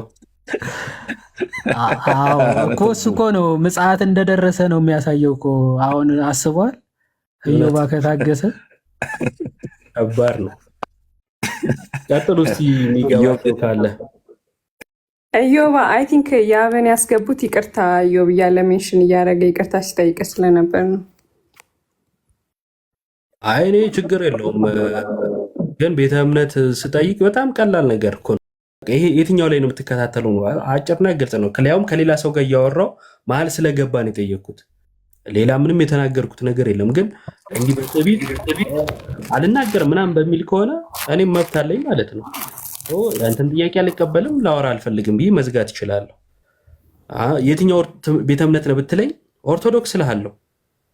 ከዛ በኋላ ውይይቱ ይቀጥል አይቀጥል ሌላ ጉዳይ ነው። ያለህበትን ዲኖሚኔሽን ጠይቄ ለመናገር ከፈራ ከአንተ ጋር ቀጥሎ ማወራው ነገር አስፈላጊ አይሆንም። ከዛ አንጻር ነው፣ ምንም ችግር የለም። እሺ የኔ መጀመሪያ ጥያቄ ኒቆዲሞስ ፕሮቴስታንት አይደለም የሚል ነው። የመጽሐፍ ቅዱስ ወግ የሌለው ስድብ፣ ያው ፕሮቴስታንት አይሳደብም ለማለት ሳይሆን ኮመንት ላይም እያየው ነበር፣ ግን ፕሮፋይል ውስጥ ገብቻ ይቸዋለው የሚለቃቸው ነገሮች ምናምን ፕሮቴስታንት አይደለም ብዬ አምናለሁ። እሱንም ቀጥታ ለመጠየቅ ነበር ቅድም የገባሁት ኢየስ ቸርች እንደሆነ ምናምን ነገር በደንብ ለመጠቀም ወንጌል ብሎ መልሷል። ነገር ግን አይደለም ብዬ ነው የማምነው። አሁንም የሚገባ ከሆነ ቀጥታ እሱን ብቻ ለመጠየቅ እንደዛ አድርጋለሁ። ይሄ ክርስቲያናዊ አግባብ ያልሆነ ነው። አውሩ ነው። እሺ ያብስራ። እሺ ኒቆዲሞስ የስ ቸርች ነው። አንተ ስለ ፕሮቴስታንት መሆኔና አለመሆኔ ማረጋገጫ የምትሰጠኝ በፕሮፋይል የገብተህ ነው? አስወጥታችሁት ነበር። ይሁን ጨርስ። አይደለም ዝም ብለህ እዚህ ጋር ተወዳጅነት ለማግኘት ዝም ብለህ ትለፈልፋለህ። ተወዳጅነት ሳይሆን ፕሮቴስታንት አይደለህም፣ ፕሮቴስታንቶች እንደዚህ ይላሉ የሚለውን ነገር ለመናገር። እሺ አንተ ፕሮቴስታንት ነህ ምንድን ነው የምትለው? እስኪ ንገረኝ። እኔ ፕሮቴስታንት ነኝ ያልኩት ስህተት ምንድን ነው? እስኪ ንገረኝ። አንደኛ ስድብ ትክክል አይደለም። ምን ተሳደብኩ? አንድ የተሳደብኩትን ነገር ንገረኝ እስኪ። እኮ ምን አልኩት? አንድ ተናገር። አሁን እሺ የምጠይቅህን ትመልስልኛለህ? አንድ ተናገር። አንድ ስድብ ምን ተናገርኩ? ተናገር። ይሄን መልስልኝና እንቀጥላለን። አንድ ተናገር አልኩ። የተሳደብኩትን ፈረድክብኝ አይደል? እኔ ላይ ተናገር። ምንድነው ጠፋኝ? እስቲ ኮመንት ላይ አስቀምጡልኝ። ወይ ኢዮብ የምትረዳኝ ከሆነ ወይ ነው ሐሚድ። እግዚአብሔር ይገስጽ። አንተ ነው ከሱ በፊት አታስመስል። እሺ ኑሐሚን በጥበብ ቃል የሚሰበክ ወንጌል የለንም። ያ እኔንም በስድብ ነው የጀመረው። ማይዚያው ገና ሲገባ እኔንም አንቺ እንደዚህ ምናምን እያለ የተሳደበ ነው በሌላ አካውንት የገባው እየሰማሁ ነበር፣ ግን አሁን ቀጥታ ለመናገር ስድቡን ጠፋኝ። ኢዮብ ሲሰርቡ ሰምቻለሁ። ዝም ብለህ ስለ ራስህ አታወራም? ስለ ራስህ ጥያቄ አታወራም? የሚመልስ ከሆነ ያለበትን ቸርች ይመልስ። ሐሜት ምን ያደርግላችኋል? ሐሜት እኮ ነው። ህፃን እያለ ሲሰድብ ነበር። ህፃን እያለ ነበር። እንደዚህ አይነት ስድቦች ነበሩ። ይሄ ደግሞ ክርስቲያናዊ የሆነ የህፃን ጥያቄ ነው ያልኩት። ህፃን አላልኩም። አትዋሽ። የህፃን ጥያቄ ነው ያልኩት። አትዋሽ። የህፃን ጥያቄ ነው ያልኩት። እስኪ አንተ በጌታ ማለት ህፃን አላልኩም። ጳውሎስ ውሾች እንዳለ ታውቃለህ? ስድብ ይመስላል። ስድብ ነው እንዴ? ስድብ ነው። ስድብ አይደለም። ትምህርትና የህፃን ጥያቄ ነው። የጳውሎስና ያንተ ማስተያየት አትችልም። ጳውሎስ ስማኛ አይደለም። ተረጋጋ። መጀመሪያ እዚህ ጋር ስለ ራስህ ሀሳብ መከራከር ማወያየት የምትፈልገውን ማውራት ትችላለህ። ግን እኔን አንስተህ ለሐሜት አንዱ ምን ያደርጋል? እኔ የለሁም አይደል? ለእኔ አልነግረኝም እንዴ? በቴክስት አውራኝ ወይ ደግሞ እዚህ ጋር ለምን እኔ በሌለሁበት ለማማት እኔን ጨፍልቀህ አንተ ተቀባይነት አንተ ፕሮቴስታንት ነህ፣ እኔ ፕሮቴስታንት ኤቲስት ነኝ። ፕሮቴስታንት አይደለህም። ምንድን ነኝ? እሺ እኮ ከሆንክ ቸርችህን ንገረኝ። ነገርኩህ እኮ።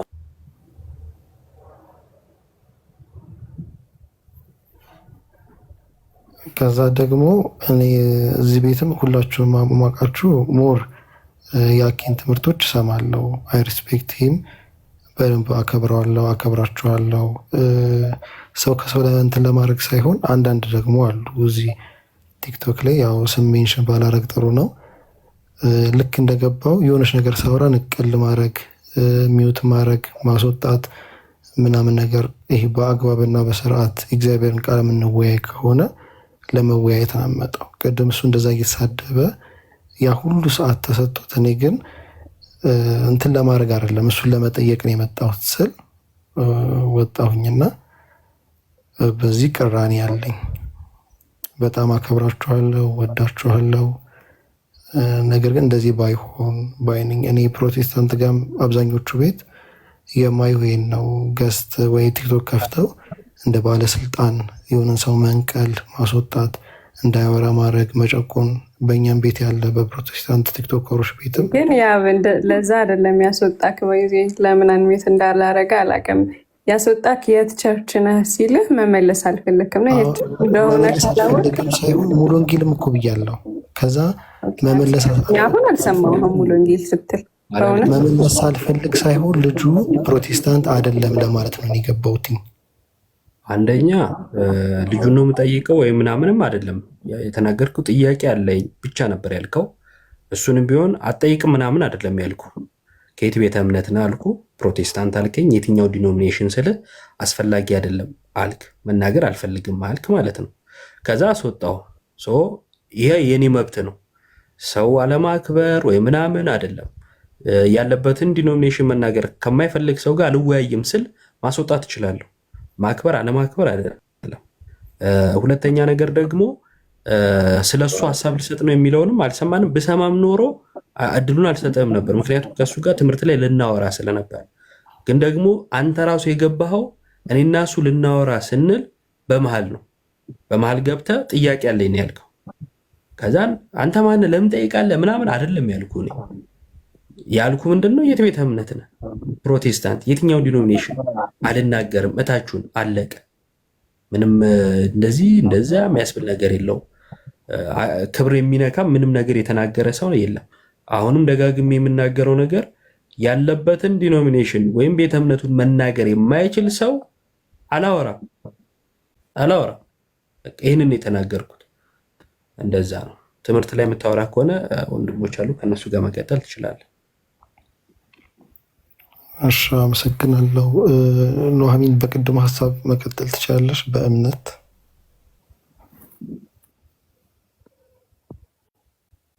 ከኔ ጋር ነው ማውራት የፈለከው? ከኔ የተሻሉ ብዙ ወንድሞች እዚህ ያሉ። ወይዚ እሺ፣ ከማን ጋር ላውራ? እነሱ እያሉ ከኔ ጋር ደስ እንትን አይልም ብዬ ነው። እነሱ ተቀምጠው በጣም በብዙ ከኔ ስለሚሻሉ በብዙ ነገር ዮሐዴ ከዮሐድ ጋር ዮሐድ ሰምቶታል። ስለ እምነት ከልጅ ጋር ያወሩታል። ምንም ችግር የለውም ባያሰማውም እምነት ብቻ በሚለው አስተምህሮ አክቹዋሊ መቀጠል ትችላላችሁ። አረል ዮሐዴ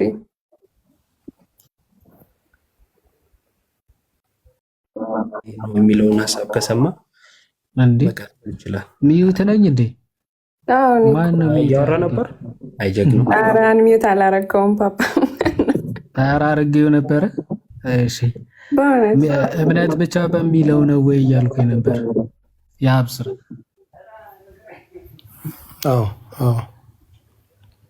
ኦኬ እሺ። እምነት ብቻ የሚል መጽሐፍ ቅዱስ ላይ አለ። መጀመሪያ እምነት ብቻ የአስተምሮ ነው። መጽሐፍ ቅዱስ ዳይሬክት እምነት ብቻ የሚል አናገኘም።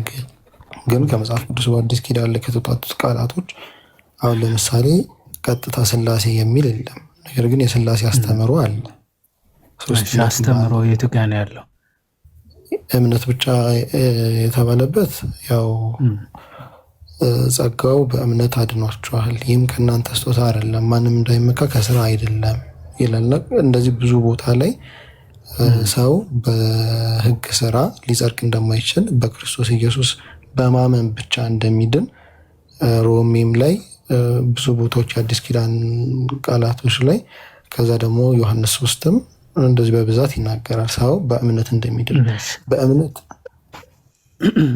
የዳነ ሰው ግን አጠራጠር እያደረግ ነው እንድንሄድ ሰዓት እንዳይሄድ። አሁን ሀሳቡ ራሱ የለም። አሁን ጸጋው በእምነት ነው ያዳናችሁ ማለት በእምነት ብቻ ነው የዳናችሁት ማለት አይደለም። ምክንያቱ ጸጋው አዎ በእምነት ነው ያዳንን፣ ግን በእምነት ብቻ ነው ያዳንን የሚል ሀሳቡ ሽታው የለም እዛ ክፍል ላይ ማለት ነው። ይልቁንስ ጌታችን ሰው ለመዳን ትክክል እምነት መሰረታዊ ነገር ነው ያስፈልጋል፣ እናምናለን። እምነትም ለድህነት እንደሆነ እናምናለን። ግን እምነት ብቻ ነው ለመዳን የሚያስፈልገው የሚል ሀሳብም አውድም የለውም ክፍሉ ማለት ነው። እንደዛ የሚል አውድና ሀሳብ የሌለው የሆነ በእምነት ድናቸዋል ያመነ ይድናል የሚሉ ክፍላቶች እየሄድክ አየህ እምነት ብቻ እያልክ የምትጨምር ከሆነ እኔም ሌሎች ክፍሎች ላይ ሄጄ ኦኬ ለምሳሌ ጥምቀት ለድህነት ነው የሚል ክፍል ባገኘው ቁጥር ጥምቀት ብቻ እያልኩኝ ሄዳለሁ ማለት ነው። ኦኬ መልካም ስራ ለድህነት የሚሉ ክፍሎችም ባገኘው ቁጥር በቃ መልካም ስራ ብቻ እምነትም አያስፈልግም እያልኩኝ ነው የምንፈታው ማለት ነው። መጽሐፍ ቅዱስን ኢንታየርሊ በአውድ የምንፈታው ወይም ደግሞ በምልአትን የምንቀበል ከሆነ እምነት ለድህነት ነው ብሏል፣ አሜን ብለን እንደምንቀበለው ሁሉ ጥምቀትም ለድህነት ብሎ ክርስቶስ ተናግሯል ማርቆስ 16 ላይ አይደል? ያብሰራ ስለዚህ ሰው አዛ ማርቆስ 16 ላይ ሰው ለመዳን ምን ማድረግ ያስፈልገዋል አለ ክርስቶስ? ጨርሰውና ላውራ ነው ስ እንዴት ላድርግ? የጠየቀው ወይም ደግሞ ጥያቄ ጠይቄ ነው።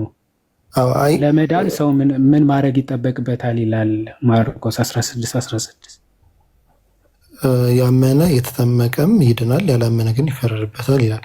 ሰው ማመን ማለት በክርስቶስ ኢየሱስ ማመን አይደለ? በእኔ የሚያምን የዘላለም ሕይወት አለው፣ በእኔ የማያምን ግን ተፈርዶበታል እንዳለ ክርስቶስ ኢየሱስ። በክርስቶስ ኢየሱስ አምናለሁ፣ ካመንኩ በኋላ ምን አደርጋለሁ? አሁን በፕሮቴስታንት እዚያውን ያሉ በሙሉ ፕሮቴስታንቶች ብንጠይቃቸው አምነው የተጠመቁ ናቸው። እናምናለን በክርስቶስ ኢየሱስ። እናንተ አምናችሁ ተጠምቃችኋል አይደለም ጥያቄው። ማርቆስ 16 ላይ ሰው ለመዳን ምን ማድረግ አለበት ነው የሚለው ነው ጥያቄ እንጂ እናንተ ትጠመቃላችሁ አትጠመቁም እሱ የዛሬው ውይይታችን ርዕስ አይደለም። ክፍሉ ግን ለአንድ ሰው ለመዳን ክርስቶስ ሰው እንዲድን ምንና ምን ማድረግ አለበት ብሎ ተናገረ ነው ጥያቄ። ማመን ከዛ ደግሞ መጠመቅ። ስለዚህ ሰው አምኖ ሲጠመቅ ይድናል አይደለ እያለ ያለው። ስለዚህ አንተ ሰው ለመዳን አምኖ መጠመቅ አለበት ብለህ ታምናለህ? አምናለሁ፣ አምኜ ተጠምቄያለሁ እኔም። ስለዚህ አምነህ ስትጠመቅ ነው የዳንከው? የዳንኩት እንደዛ ነው። አምኜ ተጠመቅኩኝ፣ ዳንኩኝ። ስለዚህ እምነት ብቻ አይደለም ማለት ነው፣ ጥምቀትም ለድነት ያስፈልጋል። አዎ የእምነት ትርጉሙ እኮ ነው። ስለ አብርሃምም ሲናገር አሁን እምነት ብቻ ስትል እምነትም ጥምቀትም ለድህነት ናቸው እያልክ ነው። ይሄ መጠመቁ በክርስቶስ በማመን ውስጥ ኢንክሉድ ይደረጋል። መጠመቅ ትክክል፣ ማመን ውስጥ ማለት ነው። በጣም ክርስቲያናዊ ሀሳብ ነው። ትክክል። ወንጌል ውስጥ የሚካተት ነው ጥምቀት። ትክክል። እምነት ብቻ የምትለው ምንን ለማስወጣት ነው ታዲያ የምትጠቀማት? ብቻ የሚለው እኔ የዳንኩትኝ በሰራሁት ስራ ሳይሆን በክርስቶስ ኢየሱስ ስራ ነው። ይህን ስራ ደግሞ አምናለሁ። ማመኔን ደግሞ በጥምቀት እተባበራለሁ። ሞቱን በሚመስል ሞት በመሞት ትንሣኤውን በሚመስል ትንሣኤ ደግሞ በመነሳት ያንን ነገር አረጋግጣለሁ ማለት ነው። በዚህ መካከል ላይ አሁን በክርስቶስ ኢየሱስ አምኜ በምን አረጋግጣለሁ ነው ያልከው? ይቅርታና በመጠመቅ ማረጋገጥ ነው መዳን ነው የምታገኘው በጥምቀቱ።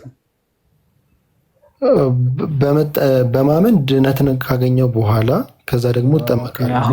አሁን ደግሞ የክርስቶስን ሀሳብ አሁን ፍሊፕ ፍላፕ ነው ያደረገው። እዚሁ ላይ አንድ ጥያቄ ልጠይቀህ። ቆይ አትጠይቀኝም። ክርስቶስ ሰው አምኖ ይድናል ከዛ ተጠምቆ ያሳያል ብሎ ነው የተናገረው? ኖ በእንደዛ ሳይሆን አምናለሁ ከዛ እጠመቃለሁ ከዛ ትድናለህ። እምነት ያለ ስራ ነው እንደሚል ለምንድን ነው የምትቀያይረው? አምናለሁ ከዛ እድናለሁ ከዛ እጠመቃለሁ ብለህ ለምን ቀየርከው ታዲያ? አሁን ለምሳሌ በክርስቶስ የሚል ጥቅስ ስለሌለ አሁን እንደዚህ ቢሆን እያልን አለ ከክርስቶስ ጋር በቀኝና በግራ የተሰቀሉት በአንድ በኩል ያለው አመነ በክርስቶስ ኢየሱስ። አንደኛው እስቲ ራስህን አድን። ጥምቀት ተሰጥቷል በዛ ሰዓት? ጥምቀት ነበረ በዛ ሰዓት? ይጠመቁ ነበረ። ኢቨን ክርስቶስም ከዛ በፊትም ጥምቀት ነበር አልነበረም? ሳይሆን የክርስቶስ ወይም ደግሞ የአዲስ ኪዳን ጥምቀት በዛ ሰዓት መቼ ነው አጥምቆ ብሎ ክርስቶስ ያዘዛቸው? ቆይ አይደለም። አሁን ስለ እድሉ ተገኘ አልተገኘ የሚል መጽሐፍ ቅዱስ ላይ አሁን ባልተጻፈው እንደዚህ ፕሪሰፖዝ እያደረግን ከምናወራ በተጻፈው መጀመሪያ እንግባባና ከዛ ያልተጻፉ ደግሞ እንዲህ ቢሆንስ የሚለው እንመጣለን። አሁን ጥያቄው መጀመሪያ የተጻፈውን ሳታምን ያልተጻፉ እንዲህ ቢሆንስ እያለን አናወራም። አሁን ያነሳው ክፍል ፈያታዊ ዜማን ወይም ደግሞ በቀኝና በግራ ስለተሰቀሉ ወንበዴዎች ጥምቀት ስላልተሰጠ፣ ምክንያቱ ጥምቀት ራሱ የሚመሰረተው በክርስቶስ ሞትና መነሳት ነው። ልክ ሐዋርያ ቅዱስ ጳውሎስ ሮሜ ምዕራፍ 6 እንደሚናገረው ጥምቀት ማለት ከክርስቶስ ሞትና ትንሣኤ ጋር አንድ መሆን ነው። ክርስቶስ ገና ሞቶ አልተነሳም በዛ ሰዓት። ስለዚህ ስለ ጥምቀት ስለ አዲስ ኪዳኗ ጥምቀት ልናወራ አንችልም። ምክንያቱ ክርስቶስ ከተነሳ በኋላ ማርቆስ 16 አሁን የምንመለከተው ክፍል ሂዱ ወደ አሕዛብ ሁሉ ወንጌልን ስበኩ፣ ከዛ በኋላስ አምኖ ሰው ሲጠመቅ ይድናል አጥምቁ እያለ ያው ማቴዎስ ወንጌል ምዕራፍ 28 ላይ ወደ አሕዛብ ሁሉ ሂዱ በአብ በወልድ በመንፈስ ቅዱስም እያጠመቃችሁ ደቀ መዛሙርት አድርጓቸው የሚለው ከትንሣኤ በኋላ የተሰጠ ትእዛዝ ነው። ከክርስቶስ ሞትና ትንሣኤ በፊት ጥምቀት ስለሌለ ፈያታዊ ዜማን እንተወና ከዛ በኋላ ግን እንደው ሳይጠመቅ ቢሞት ወይም ደግሞ አምኖ ሳይጠመቅ ቢሞት እንዲህ ይሆናል እንደዚህ ይሆናል የሚል ስላልተጻፈ አንዴ ለጊዜው እንተወው። ሰው ለመዳን ክርስቶስ አምኖ መጠመቅ ለድህነት ነው ወይም ደግሞ ይድናል ብሎ ተናግሯል አይደል? ያ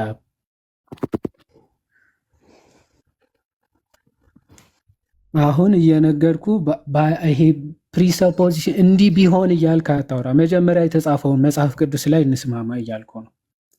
ክርስቶስ ለመዳን ሰው ምን ማድረግ አለበት አለ። መጀመሪያ እሱ እንስማማ።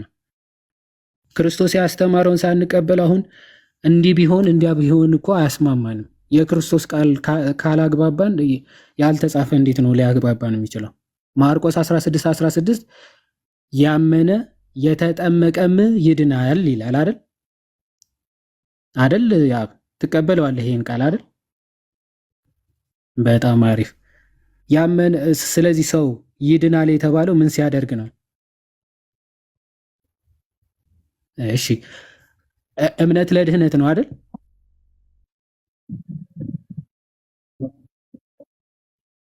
ኦኬ ያመነ አይድንም። ታዲያ እኮ ኦኬ የሚጠመቅበትን እምነት ማለት በጥምቀት ላይ ያለው እምነቱ ትክክል ካልሆነ ማለት ነው።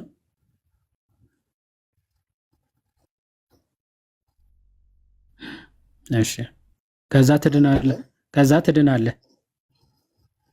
በቃ እኮ እሱ ይሄንን የምትቀበል ከሆነ ለድህነት ለእኛ ብቻ ነው መሰለኝ የሚሰማው። ገስት ላይ ዋርኒንግ ርቆ ነው ወይስ ድምፁ የአብ ድጋሚ ወርደህ ትገባለህ? የእኛ ድምፅ ሲሰማል ጋይስ? ኦኬ አይ ቲንክ የአብ እስቲ ደግመ ሚዩት አድርገውና እስቲ ደግመ ክፈተው አንዴ። እሺ እስቲ ክፈተውና አውራ። አሁን እሺ ይሰማችኋል? አሁን እያወራ ነው። ይሰማችኋል? አውራ እስቲ ትንሽ ያው እስቲ አንብበው 16 ዝም ብላ አንብበው። ያ ድጋሚ ገስት ላክልኝ ማለት ነው። ወይ ተመለሰ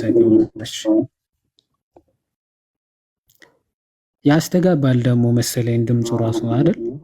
የሱ ነው ያንቺ ነው መሰለሽ? ያንቺ ነው። እኔ ሚዩት ሳረግ ይቀራል። እስቲ ሚዩት አድርጊ። አዎ ያንቺ ነው። ያንቺ እንትን ይላል ያስተጋባል መሰለኝ። እሺ ሚዩት አደርጋለሁ። አሁን ይሰማል? እስኪ አውራ የተወሰነ ያው ሰው አምኖ ከዛ ደግሞ ይጠመቃል፣ ይድናል። በዚህ እናምናለን ሁላችንም ፕሮቴስታንቶች፣ ሁላችንም ደግሞ እንጠመቃለን። እሺ አሁን ይሰማችኋል? አይ ቲንክ ይሰማል። ጥሩ ሁላችን ፕሮቴስታንቶች ብላል። እሱ እንመጣበታለን። ሁላችሁ አንተ ሙሉ ወንጌል ነኝ ብላል አይደል? እኔ ሙሉ ወንጌል ነኝ። ብዙ ቸርቾች ላይ ነው የሚሄደው። ካሜራማን ነኝ። ብዙ ራሱ እውቀት በካሜራማንነት ነው ወይስ በህብረት ነው የምትሄደው? ሁሉም ጋር አሁን ላይ በካሜራማንነት ነው አብዛኛው ቦታ የሚሄደው በስራ ምክንያት። ኦኬ እሺ። ውሸት ሙሉ ወንጌል አሁን ሰው አምኖ ተጠምቆ ይድናል ብላ ታምናለች? እና በሙሉ ወንጌል ቸርች እናምናለን። በክርስቶስ ኢየሱስ የደህንነት ትምህርት ይሰጣል፣ እንጠመቃለን። አይ ጥያቄን ሰምተኛ የጠየቁን አልሰማኝም። አምኖ ተጠምቆ ይድናል የሚለው ነው። አዎ እንደዛ የሚል ይሄንን ትምህርት ይቀበሉታል ሙሉ ወንጌሎች። እኔ እንደማውቀው አብዛኛው ይቀበላል። ነገር ግን አባባሌ ሙሉ ወንጌል ከሰማኸኝ ቸርቿ እምነት ውስጥ ኢንክሉድ የሚደረጉ ነገሮች አሉ። ሰው ሰው አምኖ ተጠምቆ ይድናል ብላ ታምናለች ወይ ነው? እምነት ውስጥ ኢንክሉድ ይሆናል አይሆንም የሚለው እንመለከታለን። ግን ሰው የሚድነው አምኖ ሲጠመቅ ነው ብላ ታምናለች ወይ ነው?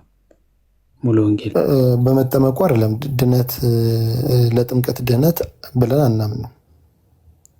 አሁን እኮ ሰው የሚድነው አምኖ ሲጠመቅ ነው ብለህ ነበር አይደል? ቃላቱ ይሁን እንዴት እንደሆነ አላውቅም፣ ግን እናምናለን። ተጠመቁም እንደሚለው እንጠመቃለን። የጌታን ትእዛዝ ሁሉንም እንፈጸማለን። ጌታ ያዘዘው ለምንድን ነው እኮ ነው እንጂ ትጠመቃላችሁ አትጠመቁም። እኔ መቻ ይጠመቁባል። ለድህነት አናምንም ጥምቀትን። ኦኬ አንተም አታምንም?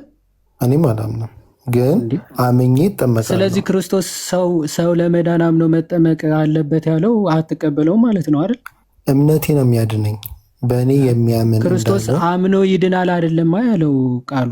አምኖ ይድናል ከዛ ይጠመቃል አይደለም ያለው? እንደዛ ነው እንደ ያለው። ያመነ ለምን ትቀይሩታላችሁ? አዎ ያመነ የተጠመቀ የምትለዋ አያያዥ ነች። ሁለቱንም ያደረገ ይድናል ነው ያለው ክርስቶስ። ከዛ ይፈረድበታል የሚለው በየትኛው ነው? ያላመነ ግን ይፈረድበታል። ፍርዱ ላይ እንመጣለን። መጀመሪያ መዳኑ ላይ እንግባባ። የሚድነው ምን ሲያደርግ ነው የሚለው እንግባባና ፍርድ የሚፈረድበት ደግሞ ምን ያደረገ ነው የሚለው እንመጣለን። ችግር የለው። የሚድነው መጀመሪያ ምን ያደረገ ነው? ሁለቱንም ያደረገ ነው ብሎ ክርስቶስ ተናግሮ አይ ክርስቶስ ተሳስቷል፣ ያመነ ይድናል፣ ከዛ ዝም ብሎ ለጨዋታው ድምቀት ይጠመቃል ብላችሁ እንድትቀይሩ ማን ነው ስልጣን የሰጣችሁ? የክርስቶስን ቃል እንዴት ትጠመዝዛላችሁ? እንዴት ትቀይራላችሁ? እምነት መገለጫ አለው። እኔ መገለጫ አይደለም። ጥምቀት ከድህነት ውጭ አድርጋችሁ ሰው ሲያምን ነው የሚድነው ከዛ በኋላ ነው የሚጠመቀው የሚለውን ትምህርት ይህን ፎርሙላ ከየት ነው ያመጣችሁት? ከመጽሐፍ ቅዱስ እስኪ ያሳይ። ሰው አምኖ ይድናል ከዛ በኋላ ይጠመቃል የሚለውን ትምህርት ከየት አመጣችሁት? እሺ ክርስቶስ ከዛ በፊት ባስተማራቸው ትምህርቶች ውስጥ ከዛም በኋላ ሐዋርያቶቹ ባስተማሩት ውስጥ ጥምቀት ያድናል። አንድ ጥቅስ ሰው አምኖ ይድናል ከዛ ይጠመቃል የሚል አንድ ጥቅስ። አምኖ ይጠመቃል ሳይሆን አምኖ ይድናል የሚል አለ ብዙ ቦታ። አምኖ ይድናል ከዛ ይጠመቃል የሚል አሁን ቅድም እኮ አልከኝ እምነት ውስጥ ጥምቀትም ሊካተት ይችላል ብለኛል። እሱ እኮ ቅድም ዴፊኒሽን በጣም ጥሩ አልኩ እኮ። አሁን ፎርሙላ ኦፍ ሳሊቬሽን ክርስቶስ ራሱ ያስቀመጠው አለ። ኦኬ ለድህነት ምን እንደሚያስፈልግ ሰው ያምናል፣ ይጠመቃል፣ ይድናል ብሎ ተናግሯል። እናንተ አሁን እዚህ ይሄን ፎርሙላ ምን ብላችሁ ቀይራችሁታል? ሰው ያምናል፣ ይድናል፣ ይጠመቃል ብላችሁ ቀይራችሁታል። ይሄንን ኦርደር ከየት ነው ያመጣችሁት? ይሄን ኦርደር መጀመሪያ ጠቀስ ከመጽሐፍ ቅዱስ። እሺ ይሄን ኦርደር ያመጣ ነው በእኔ የሚያምን የዘላለም ሕይወት አለው፣ በማያምን ግን በአንዱ በእግዚአብሔር ልጅ ስላላመነ አሁን ተፈርዶበታል ይላል። ክርስቶስ ኢየሱስ ከጫፍ እስከ ጫፍ ባስተማረው ትምህርት ውስጥ በእኔ እመኑ የሚል ለምናገኘው በክርስቶስ ኢየሱስ ማመን ያመነ ሰው ምን ያደርጋል የሚለው ከዛ በኋላ ደግሞ ይመጣል። ያመነ ሰው አይደለም። ቆይ በእኔ እመኑ የዘላለም ሕይወት ታገኛላችሁ ከዛ ትጠመቃላችሁ ነው ያለው አላለም። ስለዚህ እኔ ጠየቅኩ ምንድን ነው? ቆይ አብስራ አሁን በክርስቶስ እመኑ የዘላለም ሕይወት ታገኛላችሁ የሚለው በሚገባ እኮ ነው። አሁን አንተ የክርስቶስን አላመንክም ክደሃል እያልኩ እኮ ነው። ምክንያቱ ክርስቶስ ያስተማረውን ትምህርት በክርስቶስ ማመን ማለት ክርስቶስ ማንነቱን መቀበል ከዛ ደግሞ የተናገረውንም ትእዛዝ ጭምር መቀበል ማለት ነው አይደል? በክርስቶስ ማመን ማለት እሱ ነው አይደለም ነው። ስለዚህ ያስተማረውን ትምህርት ክደህ ክርስቶስን በክርስቶስ አምናለሁ አትበለኝ እያልኩ ነው። ምክንያቱ የክርስቶስን ትምህርት ክድኸዋል። ክርስቶስ ሰው የሚድነው ያመነ የተጠመቀም ይድናል ብሎ ተናግሮ አንተ ግን ምን ብለህ ቀይረኸዋል? ይሄን ትምህርቱ ያመነ ይድናል ከዛ ይጠመቃል ብለህ ተርጉመኸዋል። ይሄንን ክህደት ነው፣ በክርስቶስ ላይ ቅጥፈት ነው፣ ወንጌሉን ቀይራችሁታል እያልኩ ነው። በክርስቶስ አላመናችሁም እያልኩ እኮ ነው። ስለዚህ ይህንን ትምህርት ሳትቀበል በክርስቶስ አምናለሁ ልትል አትችልም። ይሄንን ኦርደር ሰው ያምናል፣ ይድናል፣ ይጠመቃል የሚለው ኦርደር ከየት አመጣችሁት? እሱ ነው ጥያቄ። እሺን ኦርደር አስወጣትና ሰው በክርስቶስ ኢየሱስ አምኖ ያመነ ሰው ደግሞ ይጠመቃል ከዛ ይድናል። ይሄ ትክክለኛ የክርስቶስ ንግግር ነው። ዋናው አንተ ደግሞ ቅድም ምን አልከኝ? የሙሉ ወንጌል ደግሞ ምን አልከኝ? ሰው አምኖ ይድናል ከዛ ይጠመቃል አይደል? የትኛው ትክክለኛ የክርስቶስ ትምህርት? ይህን ደግሞ ያልኩበት ምክንያት ሰው አምኖ ባመንን ቅስፈት ሮሜም ላይ ሲናገር ሰው በልቡ አምኖ በአፉ ደግሞ መስክሮ ይድናል ይላል። አልጠየኩም። ጥምቀትን አስወጥተህ አሁን ስለ ጥምቀት ያለበት ክፍል ከጥምቀት ውጭ ይድናል አይደለም የሮም ሌላ ቦታ እኔ ጥያቄ ሌላ ክፍል ዝም ብለህ በክርስቶስ እመኑ ወይም ደግሞ ሰው በልቡ ማመን አለበት ለመዳን የሚለው ጥቅሶችን እያመጣ እንዳትሰጠኝ። ምክንያቱ እምነት እኔ ለድህነት አይደለም ብዬ አልተከራከርኩም። እሺ ሰው ለመዳን ማመን አለበት የሚል ጥቅስ አትጥቀስልኝ። ምክንያቱም እኔ ለመዳን እምነት አያስፈልግም ብዬ አልተከራከርኩም። አንተ ነህ ምን ብለህ ኦርደሩን የክርስቶስ ኦርደር የቀየራችሁት እናንተ ማለት ነው። ሰው ጥምቀትና እምነትን ነጣጥላችሁ ማለት ነው። ሰው አምኖ ይድናል ከዛ በኋላ ይጠመቃል ብላችሁ ቀይራችሁታል ትምህርቱን። ይሄንን ትምህርት የቀየራችሁት ከየት አምጥታችሁ ነው? ይሄንን ጥቅስ ይሄ ይድናል የሚለው እዚህ አስገብታችሁ ይጠመቃል የሚለው አስወጠታችሁ ያመነ ይድናል ይጠመቃል ያደረጋችሁት ከዚህ ጥቅስ ጋር የሚጋጭ ወይም ደግሞ አሁን እናንተ የምትሉትን ጥቅስ መጽሐፍ ቅዱስ ላይ ልናገኘው ይገባል። ያመነ ይድናል ከዛ ይጠመቃል የሚል ማለት ያን ጥቅስ ከሌለ ግን ትክክለኛ የመዳን ትምህርት ፎርሙላው ክርስቶስ የተናገረው ያመነ የተጠመቀም ይድናል ነው።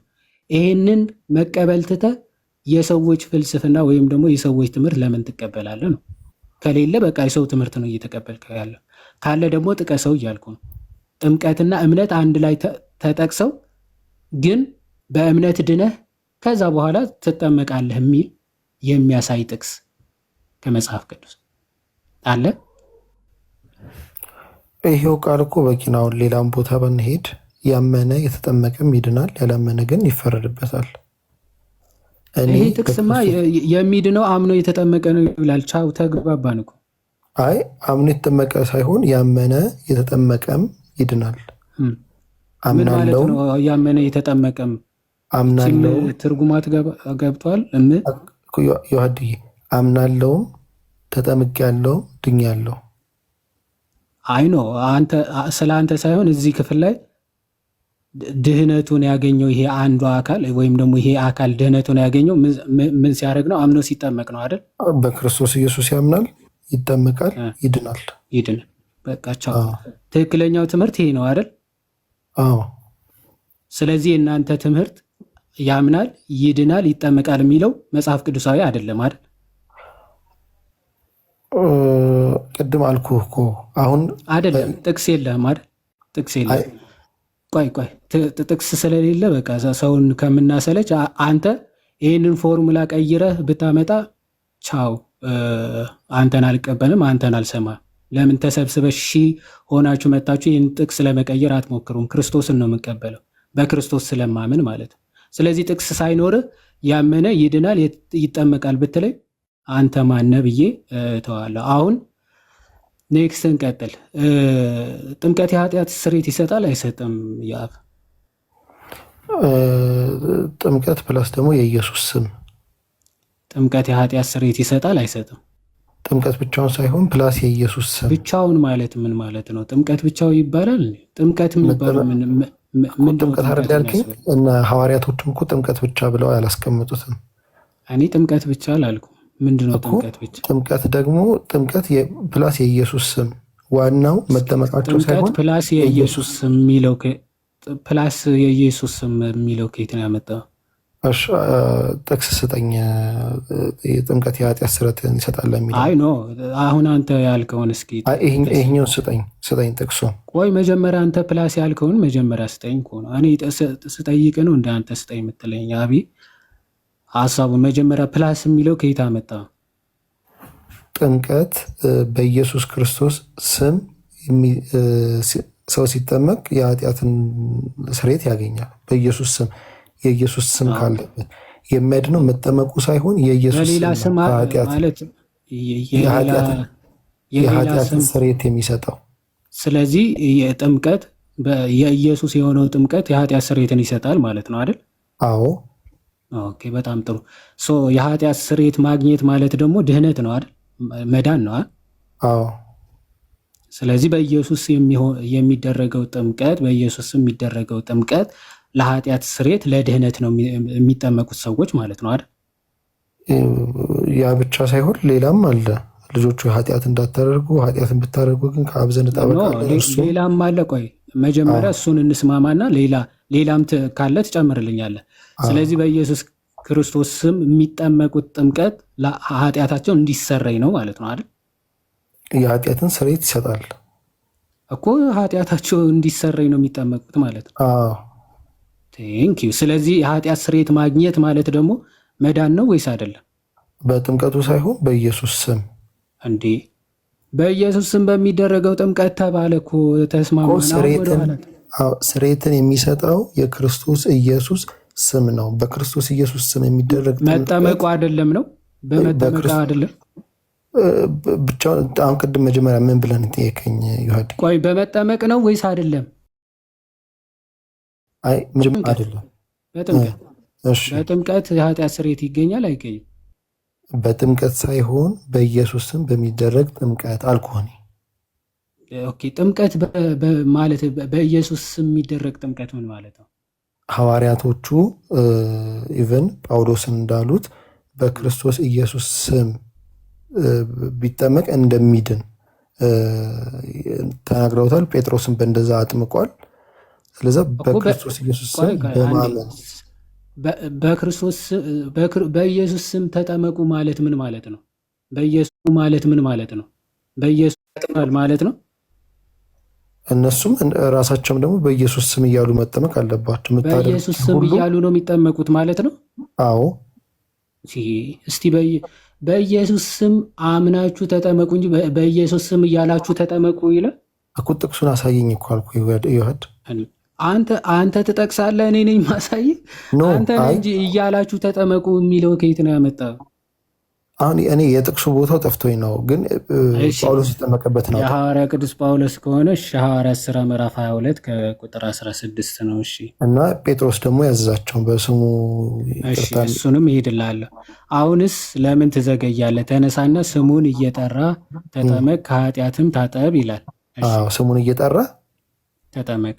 የትኛውን ስም ማለት? የትኛውን ስም ማለት? የምን ስም እየጠራ ነው የሚጠመቀው? የኢየሱስ ስም። በቃ ይኸው ማለት ይኸው ማለት ሲጠመቅ ነው። ተነሳና ስሙን እየጠራ ተጠመቅ አይደል? ሲጠመቅ ነው አይደል የኃጢአት ስርየት የሚያገኘው? የኢየሱስን ስምም እየጠራ የሚጠመቀው እኮ ሲጠመቅ ማለት ነው። አይዞ የኢየሱስ ስም መጥራት ማለት እንደው ኢየሱስ ኢየሱስ እያሉ መጥራት ሳይሆን በክርስቶስ ኢየሱስ የእግዚአብሔር ልጅነት አምነህ ተጠመቅ ማለት ነው። ይኸው ስሙን እየጠራ ይላል ይዋድ። አዎ ለምሳሌ ሰው በልቡ የጌታን ስም የሚጠራ ሁሉ ይድናል ይላል አይደል? ሮሜ 10 ላይ። አዎ ምን ማለት ነው? ኢየሱስ ብሎ የጠራ ሁሉ ይድናል ማለት ነው። እውነት ነው። በእምነት ኢየሱስ ብሎ የጠራ ሁሉ ይድናል ማለት ነው። አዎ ስለዚህ ይሄ ታክሲ ተራ ላይ ሙስሊም ሆኖ ወደ ኢየሱስ የሚባል ሰፈር ኢየሱስ ያለ ሲጠራ በቃ ይድናል ማለት ነው። አምኖ ከጠራ ይድናል። ስለዚህ ማመን ነው። የጌታን ስም የሚጠራ ሁሉ ይድናል ነው የሚለው። አዎ አምኖ ስለዚህ ሁሉም የጠራው ኢየሱስ ብሎ የጠራ ሁሉ ይድናል። እውነት ነው። አምኖ ከጠራ ይድናል። ስለዚህ ሙስሊሞች ኢየሱስ ይላሉ በየቀኑ ቤት ከፍተው፣ ስለዚህ ይድናሉ ማለት ነው።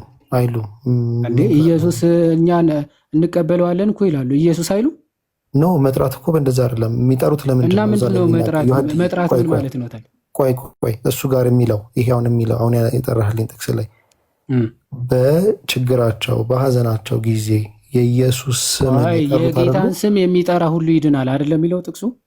በመጨረሻው ዘመን ቆይ የጌታን ስም የሚጠራ ሁሉ ይድናል ሲል በጌታ ስም አምኖ ማለት ነው ወይስ አይደለም?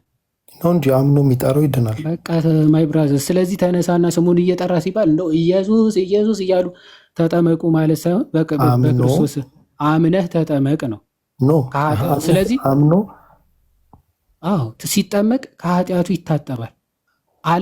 አለበለዚያ ቆይ ያለ ጥምቀት ማለት ጥምቀት ባይኖር ዝም ብሎ ኢየሱስ ስላለ የኃጢአት ስርየት ያገኛል? ከአምኖ ከጠራው ያገኛል። አምኖ ሳይጠመቅ ከስሞች ሁሉ በላይ የሆነውን ስም ሰጠው እኮ ነው የሚለው። ጻድቅ ወደ ሳይጠመቅ ስማይ እባክህ፣ የማይገናኝ ጥቅስ አትጥቀስ እባክህ። በዚህ ሌሊት ሳይጠመቅ ዝም ብሎ ኢየሱስ ብሎ ቢጠራ የኃጢአት ስርየት ያገኛል ወይ? ያገኛል። አምኖ ንስሐ ማስረጃ ጥቀስ። ማስረጃ ጥቀስ። አሁን ልክ ስሙን እየጠራህ ተጠመቅ ከኃጢአትም ታጠብ እንደተባለው ስሙን ጥራ የኃጢአት ስርየት ታገኛለህ የሚለውን ጥቀስ። አሁን ዮሐድዬ ቆይ ይህንን እንለፋው በኢየሱስ ስም። አይ ነው ይሄ ስለ ኢየሱስ ስም አይደለም የሚያወራው፣ እንለፋው። ጥቅስ የለህማ። እሺ ስለዚህ ሰው ስሙ እየጠራ ሲጠመቅ ከኃጢአቱ ይታጠባል። ስለዚህ ድህነት አገኘ ማለት ነው አይደል? አዎ የኃጢአትን ይቅርታ ያገኛል። በጣም አሪፍ። ስለዚህ ጥምቀት ለድህነት እንደሆነ ሐዋርያት ሥራ ምዕራፍ 2 በኢየሱስ ስም የሆነ ጥምቀት፣ በኢየሱስ ስም የሆነ ጥምቀት። አዎ እሺ እኮ እሱ ጥምቀት የኃጢአት ስርየት ይሰጣል። እዚህ ጋርም በድጋሚ እንደዛ ኃጢአታችሁም ይሰረይ ዘንድ እያንዳንዳችሁ በኢየሱስ ክርስቶስ ስም ተጠመቁ አይደል? ስለዚህ በኢየሱስ ክርስቶስ ስም የሚደረገው ጥምቀት ለኃጢአት ስርየት ይሰጣል። እሺ ጥምቀት ያድናል የሚል ጥቅስ አለ በመጽሐፍ ቅዱስ ወይስ የለም? እኔ እንጃ አለ ካለ ትቀበላለህ? ጥምቀት ለድህነት ነው ብለህ አሳየኝ። የቱ ጋር እንዳለ አላውቅም። ትቀበላለህ ወይ? ካለ የእግዚአብሔርን ቃል በሙሉ እቀበላለሁ። እዚህ ጋር ሁሉንም እየጠራህ አሳየኝ፣ እኔ አምናለሁ። እሺ አንደኛ ጴጥሮስ ምዕራፍ 3 ከቁጥር 20 ጀምሮ እንዲህ ይላል፣ ጥቂቶች ማለትም 8 ነፍስ በውሃ የዳኑበት መርከብ ሲዘጋጅ የእግዚአብሔር ትዕግስት በኖህ ዘመን በቆየ ጊዜ ቀድሞ አልታዘዙም ይላል። እሺ ይህም ውሃ ደግሞ ማለትም ጥምቀት ምሳሌ ሆኖ አሁን ያድነናል ይላል። ያድነናል የተባለው ምንድን ነው? ምሳሌ ሆኖ ያድነናል የተባለው ምንድን ነው? ጥምቀት ምሳሌ ሆኖ። ቆይ ምሳሌ ሆኖ የሚለውን እመጣበታለሁ። ያድነናል የተባለው ምንድን ነው? ጥምቀት አሁን ያድነናል ጥምቀት። አሁን ጴጥሮስ ራሱንም ጨምሮ ነው ያድነናል እያለ ያለው። አንተ ያድነናል ብለህ ታምናለህ? እሺ አይ ሙሉም በለው ቀጠለው። ከዛ በኋላ ያለው ነው ምሳሌ እየተባለ ያለው ማን ነው? የብሉይ ኪዳኑ በአዲስ ኪዳን ግን አንዴ ሙሉ ምሳሌ የተባለው ምንድን ነው? ይህ ውሃ የተባለው የቱን ነው? አንዴ ሙሉን እናንብበውና እሺ አንብበው። አነበብኩልህ እኮ። አይ ከታች በወይን ጠጅ የጻፍከው ወደ ታች ነው እንዴ? ቆይ ይሄማ እንመጣበታለን። ቆይ መጀመሪያ ይሄንን አውዲ ይግባ። ይህ ውሃ የተባለው መጀመሪያ ገብተዋል። የትኛው ነው? አንድ ሙሉን ታነብልኛለህ ዮሐድ? ይህ ውሃ የሚለው ገብተዋል ወይ? የአብ ስርዓት አድርቀን እባክህ በሌሊት ከገባ ገብቶኛል፣ ካልገባ ይሄ ሳይገባ እዚህ ጋር ካልተነበበ ትላለህ። እዚህ ጋር እየገባ ሂድ እንጂ እኮ። አይ የእግዚአብሔርንም ቃል እኮ አንዳንዷን እያነሳ ለመከራከሪያ ማድረግ የለብንም አይደለ? መከራከሪያ እኮ አይደለም። አንተ እኮ ነው እየተከራከርክ ያለው። ይህ ውሃ የተባለው ገብቷል ወይስ አልገባም? ይሄ ሳይገባ እንዴት ነው እዚህ ጋር የምትወርደው? ገብቶኛል፣ ቀጥሎሽ። እሺ በጣም አሪፍ። ይህ ውሃ የተባለው ምንድን ነው ከገባ? ጥምቀት አይደለም። ጎበዝ። አየህ ስላልገባ ነው። ጥቂቶች ማለትም 8 ነፍስ በውሃ የዳኑበት መርከብ ሲዘጋጅ ይላል። ስለ የትኛው ውሃ ነው እያወራ ያለው እዚህ? በኖህ ጥፋት ጊዜ። ጎበዛው። በኖህ ጊዜ የነበረው ውሃ 8 ነፍሳት በምን ዳኑ ነው እያለ ያለው? በውሃ አይደል? በውሃ ድነዋል። ይህ ውሃ የተባለው ይህ በኖህ ጊዜ የነበረው ውሃ ነው። ደግሞ ማለትም ጥምቀት ምሳሌ ለጥምቀት ምሳሌው ነበረ ነው። ለጥምቀት ምሳሌው ነበር። ልክ እዚህ ጋር በውሃው 8 ነፍሳት እንደዳኑ አሁን ላለነው ክርስቲያኖች ደግሞ ምሳሌ፣ ለኛ ምሳሌ ነው። ለኛ ምሳሌ ለማ ለጥምቀት ማለት ነው። ይህ ጥምቀት ደግሞ አሁን ምን ይለናል አለ? ያድነናል ብለው ቅዱስ ጴጥሮስ ተናገረና የሚያድነን ከምንድን ነው? ያው የሰውነትን እድፍ ማስወገድ አይደለም። እና ምንድን ነው? ለእግዚአብሔር የበጎ ሕሊና ልመና ነው እንጂ ይህም አለ በኢየሱስ ክርስቶስ ትንሣኤ ነው ይላል። አየህ፣ ጥምቀት ያድናል። የሚያድነው ግን የሰውነትን እድፍ በማስወገድ አይደለም፣ ለእግዚአብሔር የበጎ ሕሊና ልመና በመስጠት ነው። ልመና ነው እንጂ ጥምቀት ደግሞ ዝም ብሎ በራሱ ዝም ብሎ ውሃ አይደለም። ከምን ጋር ነው? ከክርስቶስ ኢየሱስ ትንሣኤ ጋር የተያያዘ አንድ የሆነ ነው። ለዛ ሮሜ ምዕራፍ 6 ሐዋርያ ቅዱስ ጳውሎስ ከሞቱና ከትንሣኤው ጋር በጥምቀት አንድ ሆነናል ብሎ እንደተናገረው ለዛ ነው ያድነናል ያለ። ትቀበላለህ?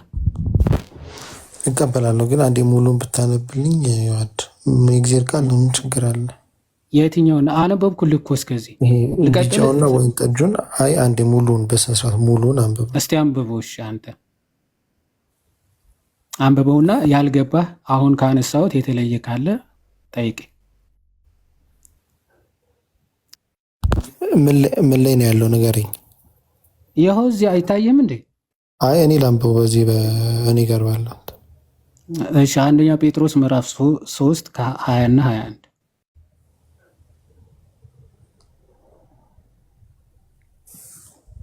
ልቁ ላይ ትሆናለህ። አይ ችግር የለው ከፍተህ ልታነብልን ከሆነ ብዬ። አይ አለ ችግር የለውም። በእርሱ ደግሞ ሄዶ በወህኒ ለነበሩት ነፍሳት ሰበከ። ጥቂት ማለት 8 ነፍስ በውሃ የዳኑበት መርከብ ሲዘጋጅ የእግዚአብሔር ትዕግስት በኖህ ዘመን በቆየ ጊዜ ቀድሞ አልታዘዙም። ይህም ውሃ ደግሞ ማለት ጥምቀት ምሳሌ ሆኖ አሁን ያድነናል። የሰውነት እድፍ ማስወገድ አይደለም፣ ለእግዚአብሔር የበጎ ሕሊና ልመና ነው እንጂ። ይህ በኢየሱስ ክርስቶስ ትንሣኤ ነው። ለእግዚአብሔር የበጎ ሕሊና ልመና ነው። ይሄ ምን ማለት ነው? የበጎ ሕሊና ልመና ማለት ንጹህ ሕሊና ንጹህ ልቦና ማለት ነው። ይሄ ሪጀነሬሽን ማለት ነው። ዳግም ልደትን ማለት ነው። የሰውነት እድፍ ማስወገድ አይደለም የሚለውስ? አዎ ጥምቀት አሁን ውሃ መሆኑን አይተ ሰውነት የቆሻሻ የሆነ ሻወር እየወሰድክ አይደለም፣ ሻወር አይደለም ማለት ነው። የሰውነታችን ቆሻሻ እድፍ ማለት ቆሻሻ ማለት ነው። የሰውነታችን ቆሻሻ አይደለም የሚያስወግደው። ታዲያ ምንድን ነው? የልባችንን ቆሻሻ ነው። ንጹህ ሕሊና ንጹህ ልቦና የሚሰጠን ነው። ልክ ሕዝቅያስ 36:25 ላይ የድንጋዩን ልብ በንጹህ ውሃ እረጫችኋለሁ፣ የድንጋዩንም ልብ አወጣለሁ፣ የስጋን ልብ እሰጣችኋለሁ እንዳለው እንደዚያ ያለ አዲስ መታደስ ማለት ነው። በአዲስ ህይወት መታደስ የምናገኝበት ልክ ቲቶ ምዕራፍ 3 ከቁጥር 5ም ለአዲስ ልደት በሚሆን መታጠብ እና በመንፈስ ቅዱስ መታደስ አዳነን ብሎ በግልጽ እንደሚናገረው የዳነው በመታጠብና በመንፈስ ቅዱስ መታደስ አዳነን እንጂ ብሎ በግልጽ እንደሚናገረው እንደዛ ነው። ስለዛ በክርስቶስ ኢየሱስ ስም የሚደረግ ጥምቀት የህሊናን በጎ ህሊናን ይፈጥራል፣ ያነጻል። በኢየሱስ ክርስቶስ ስም ስለሆነ የኃጢአት ስርየትንም ይሰጣል ነው። ትክክል። ያድናል ብሎታል ቃል በቃል ጴጥሮስ። ያድናል ሲል ራሱን አካቶ ያድነናል ነው። ለክርስቲያኖች ያድነናል ብሎ ቃል በቃል ጥምቀትን ገልጾታል። በኢየሱስ ክርስቶስ ስም የሚደረግ ጥምቀት እኛም እናምናለን። ታምናላችሁ? ቅድም እኮ እኔ አይደለሁም እኮ ወይም ደግሞ ፕሮቴስታንት ሙሉ ወንጌል ምናምን ሳይሆን ቃሉ የሚለውን ነው የምናምነው። ቃሉ የሚለውን ክዳችኋል። ክዳለች ሙሉ ወንጌል አትቀበልም እንደዚህ አይነት ትምህርት። አሁን ቅድም እንትን ባወራ ነው ላይ አይደለም። አሁን ባይዘ ፐርሰናል እምነት የአብ ስራ አሁን ጥሩ መረዳት ነው። እግዚአብሔር ይርዳ። እውነት አክቹዋሊ እርጋታ ምናምንም የእግዚአብሔር ቃል እንትን ለመቀበል ምናምን ያለ ፈቃደኝነት ምናምን ደስ ይላል። እውነት ለመናገር እግዚአብሔርም ይርዳ። ግን የራስ በቃ እኔ ይበል። ምክንያቱ የአንተ ሙሉ ወንጌል የእምነት መግለጫ ብትመለከተው በጣም ከዚህ የራቀ ትምህርት ስለሆነ ያላት ማለት ነው። እና አሁን አንተ ጥሩ መረዳት ነው እውነት ለመናገር። እሺ ጥያቄ፣ ስትጠመቁ እናንተ በኢየሱስ ስም እያላችሁ የምትጠመቁት ስሙን እየጠራ ሲባል በኢየሱስ ስም እያልክ መጥራት አይደለም ብያለሁ። ምን ማለት ነው? ምን ማለት ነው? ጎበስ ምን ማለት ነው?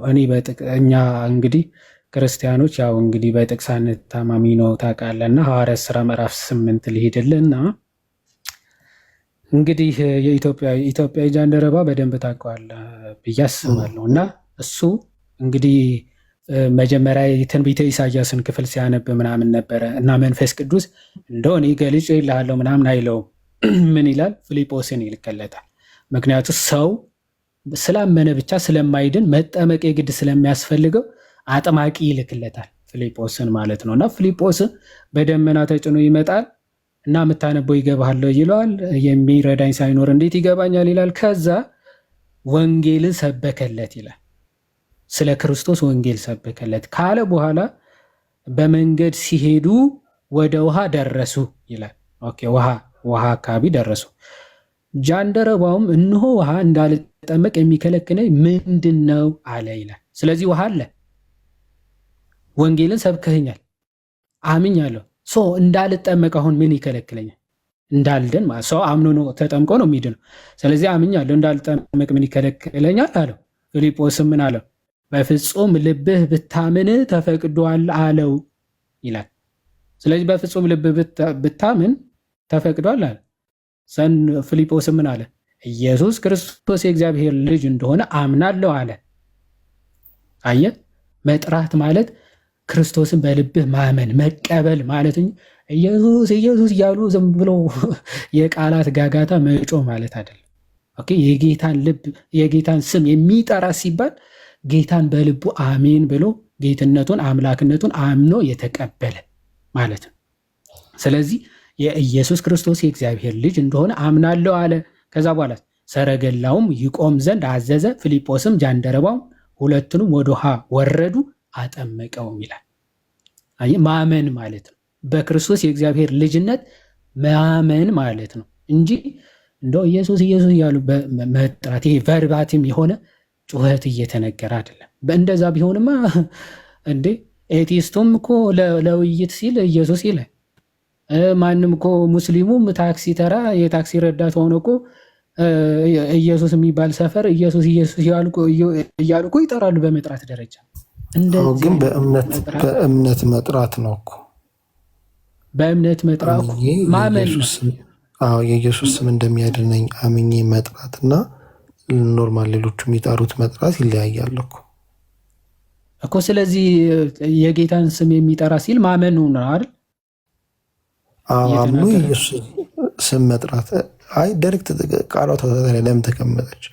ማመን የሚል ቃል ማመን ነው የጌታን ስም። ይኸውልህ ባይዞ ይሄ ጥቅስ የሚመጣው ከብሉይ ኪዳን ነው። ባይዞ የእግዚአብሔርን ስም የሚጠራ ሁሉ ይድናል አይደለ የሚለው። እንደው እግዚአብሔር እያሉ መጥራት ነው ወይስ በእግዚአብሔር መታመን? ኦኬ፣ እግዚአብሔርን መቀበል የእግዚአብሔርን አምላክነት ማመን ያድናል እያለ ነው ወይስ አይደለም? ያ እግዚአብሔር በብሉይ ኪዳን የነበረው እግዚአብሔር ክርስቶስ እንደሆነ ነው በእርግጥ የሚናገረው። ያንን የእግዚአብሔርን ስም የሚጠራ ሁሉ ይድናል ተብሎ የተነገረው ክፍል እዚህ መጥቶ የጌታ ስም የሚጠራ ይድናል ይልና እንደውም ቆይ ሮሜ መልእክት ምዕራፍ 10 እዛው ክፍሉ በደንብ ስለሚያስረዳ እዛው ልሂድልህ። እስከዛ ሀሳቤ የኔ ጥምቀቱ ብቻ ሳይሆን የሚያድነው የኢየሱስ ስም ነው። የኃጢአትን ስርየት ከኃጢአት ነፃ የሚያወጣው የክርስቶስ ኢየሱስ ስም ነው። ከስሞች በላይ ከፍ ያለውን ስም ሰጠው እንደሚል ጻድቅ ወደ እሱ ሸሽቶ እንደሚያመልጥ የኢየሱስ ስም ነው የኃጢአትን ይቅርታ የሚያሰጠው። ሰው አምኖ ሲጠመቅ በኢየሱስ ስም ሲጠመቅ ከኃጢአቱ የሚያድነው ስሙም ጭምር ነው። ስሙ ነው የኃጢአትን ስርየትማ የሚሰጠው።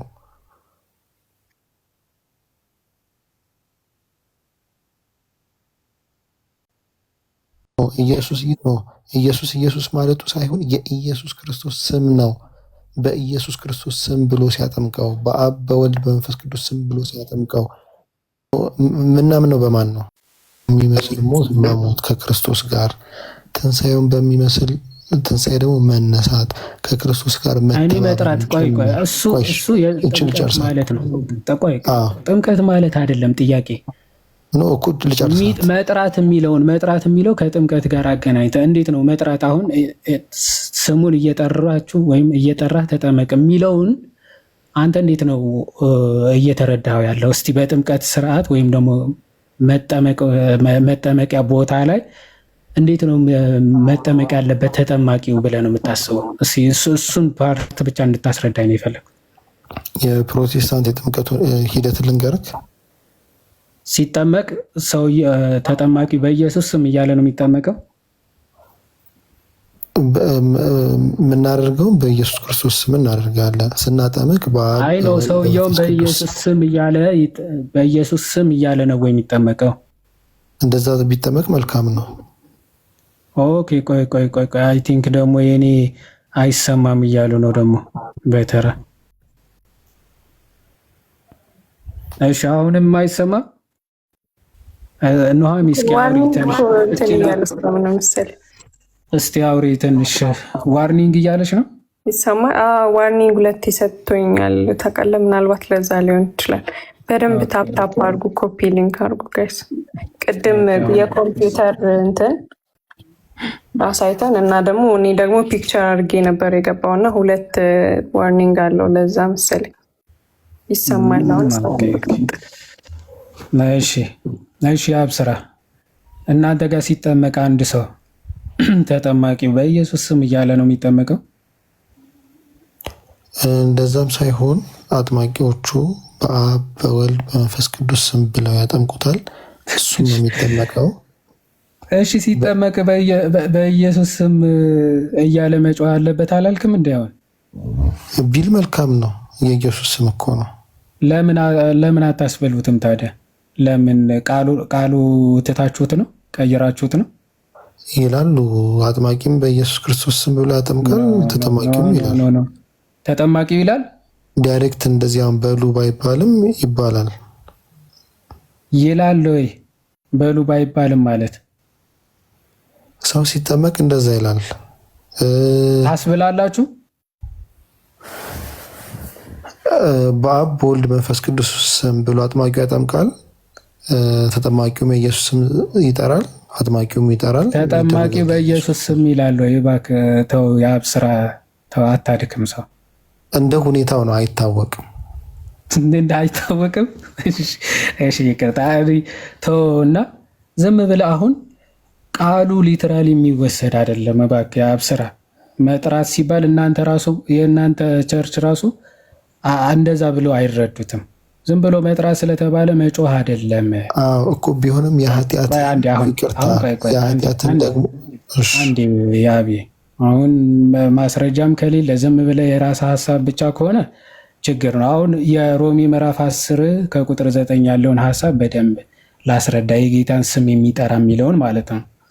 ኢየሱስ ጌታ እንደሆነ በአፍህ ብትመሰክር እግዚአብሔርን ከሙታን እንዳስነሳው በልብህ ብታምን ትድናለህ ይላል።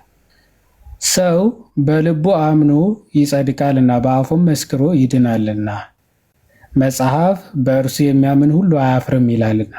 በአይሁዳዊና በግሪክ ሰው መካከል ልዩነት የለምና አንዱ ጌታ የሁሉ ጌታ ነውና ለሚጠሩትም ሁሉ ባለጠጋ ነውና ይልና የጌታ ስም የሚጠራ ሁሉ ይድናል ይላል።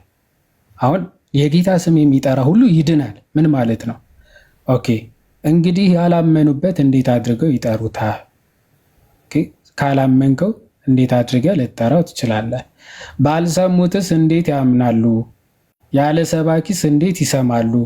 መልካሙን የምስራች የሚያወሩ እግሮቹ እንዴት ያማሩ ናቸው ተብሎ እንደተጻፈ ካልተላኩስ እንዴት ይሰብካሉ ይላል ማለት ነው። ይሄ ከእምነት ጋር የሚገናኝ ጉዳይ መጥራት የሚባለው። ከዛ መመስከር ሲል ደግሞ አሁን ይመሰክራል ይላል። በአፉ መመስከር ሲባል ከምን አንጻር መሰለ? በነገስታትና በዛን ሰዓት ከምን አንጻር መሰለ? ክርስቶስ ጌታ ነው ብሎ መመስከር ኦፍኮርስ ያስገድል ነበር። ቄሳር ጌታ ነው እንደዚህ እያልክ እንድትመሰክር ነበር የሚያደርጉት። ክርስቲያኖች ደግሞ አይ ጌታችን ኢየሱስ ብቻ ነው ወይም ደግሞ ኢየሱስ ጌታ ነው ብለው ነበር የሚመሰክሩት። ለዛ ነው በመንፈስ ቅዱስ ካልሆነ በስተቀር ኢየሱስ ጌታ ነው ማለት የሚቻለው የለም ሲል አይ ቄሳር ጌታ ነው በሉ አንልም። መጨረሻ የእኛ ጌታችን ክርስቶስ ነው። ሰው መመስከር ሲባል ከዚህ አንጻር እንጂ የሆነ አደባባይ ላይ ወጥቶ እንደዚህ መጮ ምናምን ከዛ አንጻር አይደለም። ከዛ አንጻር እና የጌታን ስም የሚጠራ ሲባል በክርስቶስ የእግዚአብሔር ልጅነት አምኖ መስክሮ መጠመቅ ማለት ነው። መጠመቅ ማለት ነው። ይህንን ደግሞ ኢትዮጵያዊ ጃንደረባ ምን ብሎታል?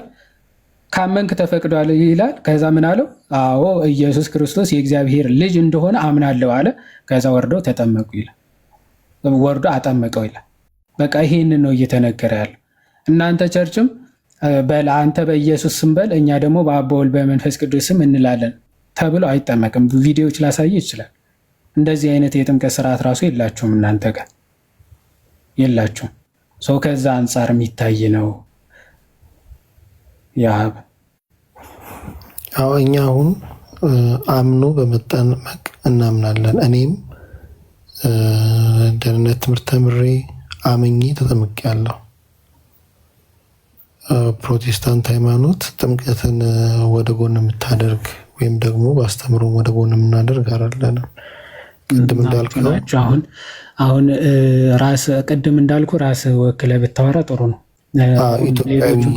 ኢትዮጵያዊ ጃንደረባ ባመነ ጊዜ እንደተጠመቀ እኛም በክርስቶስ ኢየሱስ አምነን እንጠመቃለን። ጥምቀት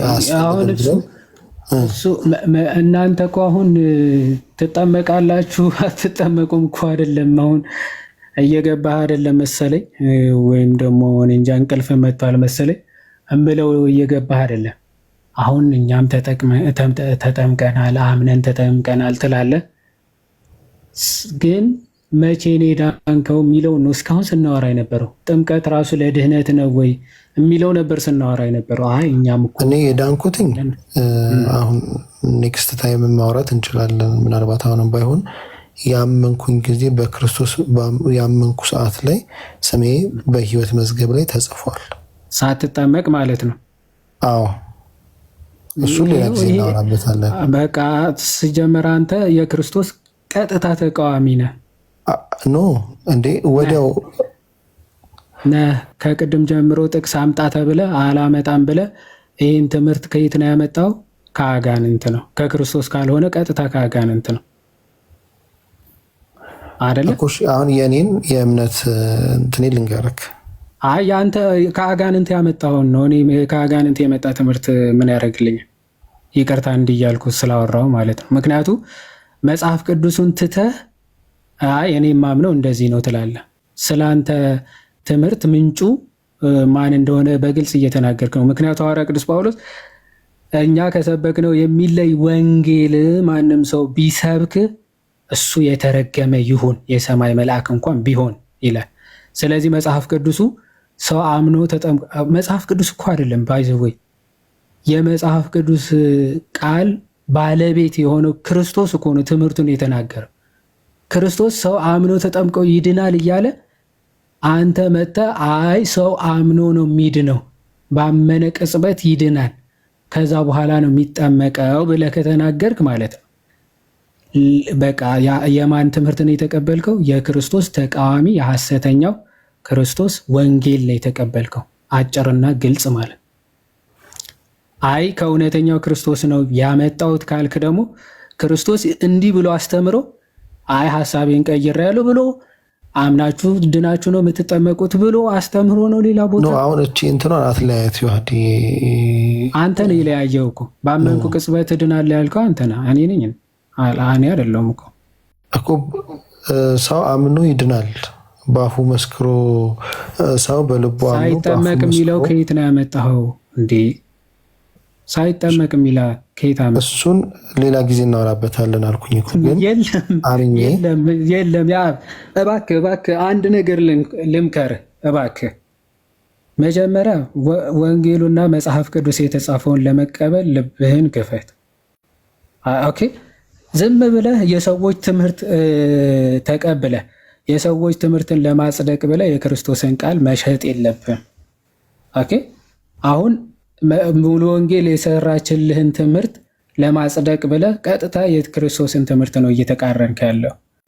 ስለዚህ እኔ የሚሻልህ የሚመስለኝ የክርስቶስን ቃል መቀበል ነው። የክርስቶስን ቃል ብትቀበል ይሻላል። የማንም የ15ኛው ክፍለ ዘመን 15ኛው ወር 16ኛው አክቹዋሊ ሉተር ራሱ የማይቀበለው ትምህርት ከምትቀበል የቃሉ ባለቤት ክርስቶስ የተናገረውን ብትቀበል መልካም ነው ለአንተ። ክርስቶስን ብትቀበል ክርስቶስም ያበራልሃል። እሱ ነው እልህኛ ሆነ ከክርስቶስ ቃል ጋር እልህ ውስጥ ገብተህ ኦኬ የሰዎችን ትምህርት ለማጽደቅ የክርስቶስን ቃል ምትጠመዝዝ ከሆነ ግን ልክ ለክፉ ምኞታቸው አሳልፎ ሰጣቸው እንደሚለው ሮሜ ምዕራፍ 1 ከቁጥር 24 ጀምሮ ለክፉ ምኞት አሳልፎ ይሰጣል። ሰይጣን ደግሞ በአንተ ላይ ይሰለጥንና በቃሉ ላይ እልህኛ እየሆንክ ትሄዳለህ። ጭራሽ በእያንዳንዱ ቃል እያመፅክ ነው የምትሄደው። በጥቂቷ በአንዲቷ ቃል መታመን ካልቻልክ ዛሬ በአንዲቷ ቃል መታመን እምቢ ብለህ ልብህን እልህኛ ካደረግ ነገ በቀላሉ ቃል ቀላል የሆነ በጣም ግልጽ ማብራሪያ የማያስፈልገው ቃል እንኳን ለመቃወም ይበረታልብህ። ልክ የፈርዖንን ልብ አደነደነ ሲባል ባይዘው እግዚአብሔር እንደው እየሄደ ጫን እያደረገው ሳይሆን ልክ በአንድ ተአምራት መመለስ ሲያቅተው ሁለተኛ ተአምራት ላይ እየደነደነ እየጠነከረ ልክ ኦሪገን ይህንን ክፍል ሲያብራራ ምን ይላል መሰላችሁ? ልክ አንድ ሰው የሆነ ነገር ብላችሁት ወይም ደግሞ የሆነ አረማችሁት ማረማችሁ በጣም ሲያበሳጨው ወደ እልህ ይገባና የሆነ ነገር መልካም ነገር እንኳን ስትናገሩት እየተበሳጨ እልህኛ እየሆነ ይሄድ የለ። ልክ እንደዚያ ለፈርዖን አንድ ተአምር እግዚአብሔር ሰጥቶ በድንቅ ኃያል አምላክ መሆኑ ሲያሳየው ልክ ይፈራና እንትኑ ሲጠፋ እንዴት የነሱ አምላክ እንደዚህ ያደርጋል ብሎ ደግሞ የበለጠ ይደነድን አይ አለቃቸውም እያለ ይሄድ እና ልክ የበኩር ልጁ እስኪያጣ ድረስ ልቡ እልህኛ እየሆነ ሄደ ማለት የበኩር ልጁ። አሁንም የበኩር ልጁ ሞተ እንኳን እልሆ አልበረደለትም። እስቲል አሁንም ደነደነ። እስራኤላውያንን ተከትሎ ሄደ፣ ባህር ውስጥ ሰጥሞ ቀረ። እልህ እንዲህ አይነት ክፉ ነው ፍጻሜ፣ መጨረሻው ፍጻሜው እንዲህ አይነት ሞት ውስጥ እንድንገባ ነው የሚያደርግ። ልክ እንደዚያ በክርስቶስ በአንዲቱ ቃል አለመታመንም መጨረሳችን የዲያብሎስ ተከታይ ወይም ደግሞ ጭራሽ ሃይማኖትንም የምንክድ እንዳንሆን መጠንቀቅ ያስፈልጋል። እና የአብ መመክርህ ይሄንን ነው። አይ ቲንክ ይበቃናል፣ መሽቷል። ሌላ ጊዜም በሰፊው እናወራለን። እግዚአብሔር ይስጥልን። ሌላ ጊዜ እናወራለን። እኔ ጥምቀት አያስፈልግም ከሚል ወገን አይደለሁም። ጥምቀት ያስፈልጋል። ሰው አምኖ ተጠምቆ ይድናል። በየትኛው ቅስፈት ነው የሚድነው? አምኖ ተጠምቆ ይድናል ነው ነውስ ሲያምን ነው የሚድነው የሚለውን ሌላ ጊዜ እናወራበታለን። ምናልባት ታይም ካለ እና እንደዚህ መግባትና በስነ ስርዓት ተግባብተን ማውራት የምንችል ከሆነ ሌላ ጊዜ እናወራበታለን። ከዛ ውጭ ግን የኔ እምነት አምናለሁ በክርስቶስ ኢየሱስ ተጠምቄ ያለው እናንተ የተጠመቃችሁ ክርስቶስን ለብሳችሁታል እንደሚል ክርስቶስ ኢየሱስን ለብሻለሁ። በጥምቀት ያገኘሁት ደግሞ ትሩፋቶች አሉ። ጥምቀት የሚሰጠኝ ነገር አለ። በነዛ አምናለሁ። ቤተክርስቲያኔም ይህንን ብላ ስታጠምቀኝ ስጠመቅ ምን እንደማገኝ አስተምቃኛለች። አንዳንዶች እንደሚሉት ያ በእንደ አዲስ እኮ እየጀመርክ ነው። ኧረ ተው እባክህ። አሁን የማይሆኑ ጥቅሶች እየጠቃቀስክ ነው። አሁን እነሱን እናንሳቸው ቢባል አሁንም ሌላ ነገር ነው። አሁን ክርስቶስን ለብሻለሁ አልክ። በጣም ጥሩ ነው። ክርስቶስን በጥምቀት እንለብሳለን ብለህ ብዬ አምናለን ያልከው? አዎ ይላል እኮ ቃሉ። እሺ ጥሩ። ክርስቶስን ከመልበስ በፊት ምን ነበርክ ማለት ነው? እሺ ይህንን ሌላ ጊዜ እናወራበታለን አልኩኝ እኮ። አንድ ይችን መልስልኝ እስኪ። ክርስቶስን በጥምቀት ከሆነ የምትለብሰው ክርስቶስን ከመልበስ በፊት ምን ነበርክ? አልለበስኩትማ ክርስቶስን። ራቆት ነበርክ ማለት ነው አይደል? ራቆት ነበርኩ። ስለዚህ ሰው ራቆት ሆኖ ወይም ደግሞ የተራቆተ ሆኖ ከጸጋ ማለት ነው ድህነት አገኘ ሊባል ይችላል? እነዚህን ይዋድይ ሌላ ጊዜ ተዘጋጅቼ እንድታስበው ነው። በደንብ እንድታስበው ነው። እሺ ሰው የተራቆተ ሆኖ አይ ድኗል ከተባለ እንግዲህ ምን አይነት ህሊና እንደሚሆን እንግዲህ እግዚአብሔር ያሳይ። በል ጥሩ። ይሄን ያልኩህ እኔ ነኝ አይደለ? አዎ እኔም አሁን አክቹዋሊ አሁን እኔ ያ ቅድም እንዳልኩ ሙሉ ወንጌልን አሁን ለጊዜው ዝም ብለህ ቁጭ አድርጋት። ምክንያቱም አሁን በቅርቡ 50 ዓመት ምናምን ቢሆን ነው እዚህ ኢትዮጵያ ውስጥ ምናምን አሁን እነሱን ታስቀምጥና መጽሐፍ ቅዱስ ላይ ቁጭ ብለህ አሁን የመጽሐፍ ቅዱስ ሀሳብ መጀመሪያ መርምር። ከዛ በኋላ ከመጽሐፍ ቅዱሱ ወደ ሙሉ ወንጌል ነው እንጂ የምትሄደው ከሙሉ ወንጌል ወደ መጽሐፍ ቅዱስ አይደለም። ኦኬ፣ የሙሉ ወንጌል እምነት ወደ መጽሐፍ ቅዱሱ አታፍስሰው፣ አታስገባ። የመጽሐፍ ቅዱሱ ወደ ሙሉ ወንጌል ነው። እሺ እንደዛ ነው እያልኩ ያለሁት ያን ነው በመጽሐፍ ቅዱስ። አሁን ይሄ የሙሉ ወንጌል ጥቅስ አይደለም፣ ወይም ደግሞ የሙሉ ወንጌል አባባል አይደለም። መጽሐፍ ቅዱስ ነው እያልኩ ያለሁት።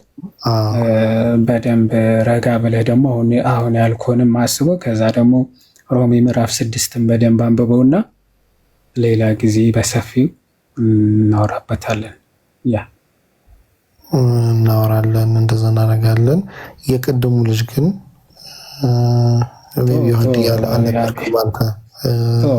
እንትን አሁን ደግሞ ልጁ ሌላ ነገር እንትን ሊሉ ስለሚችሉ ተዋቸው። አይ ማን ያስገባዋል ከዚህ በኋላ? አይ እሱ ሳይሆን ሌሎቹ ሌላ ነገር ሊሉ ይችላሉ። ኦልሬዲ አንዳንዶቹ አሉ ዝም ብለው ስድብ እንትናቸው የሆኑና ኤኒዌይስ ዝም ብሎ እንቆ መተው ነው። እንግዲህ ሌላ ጊዜ ሲገባ ምናምን በደንብ ትነግረዋለህ ወይ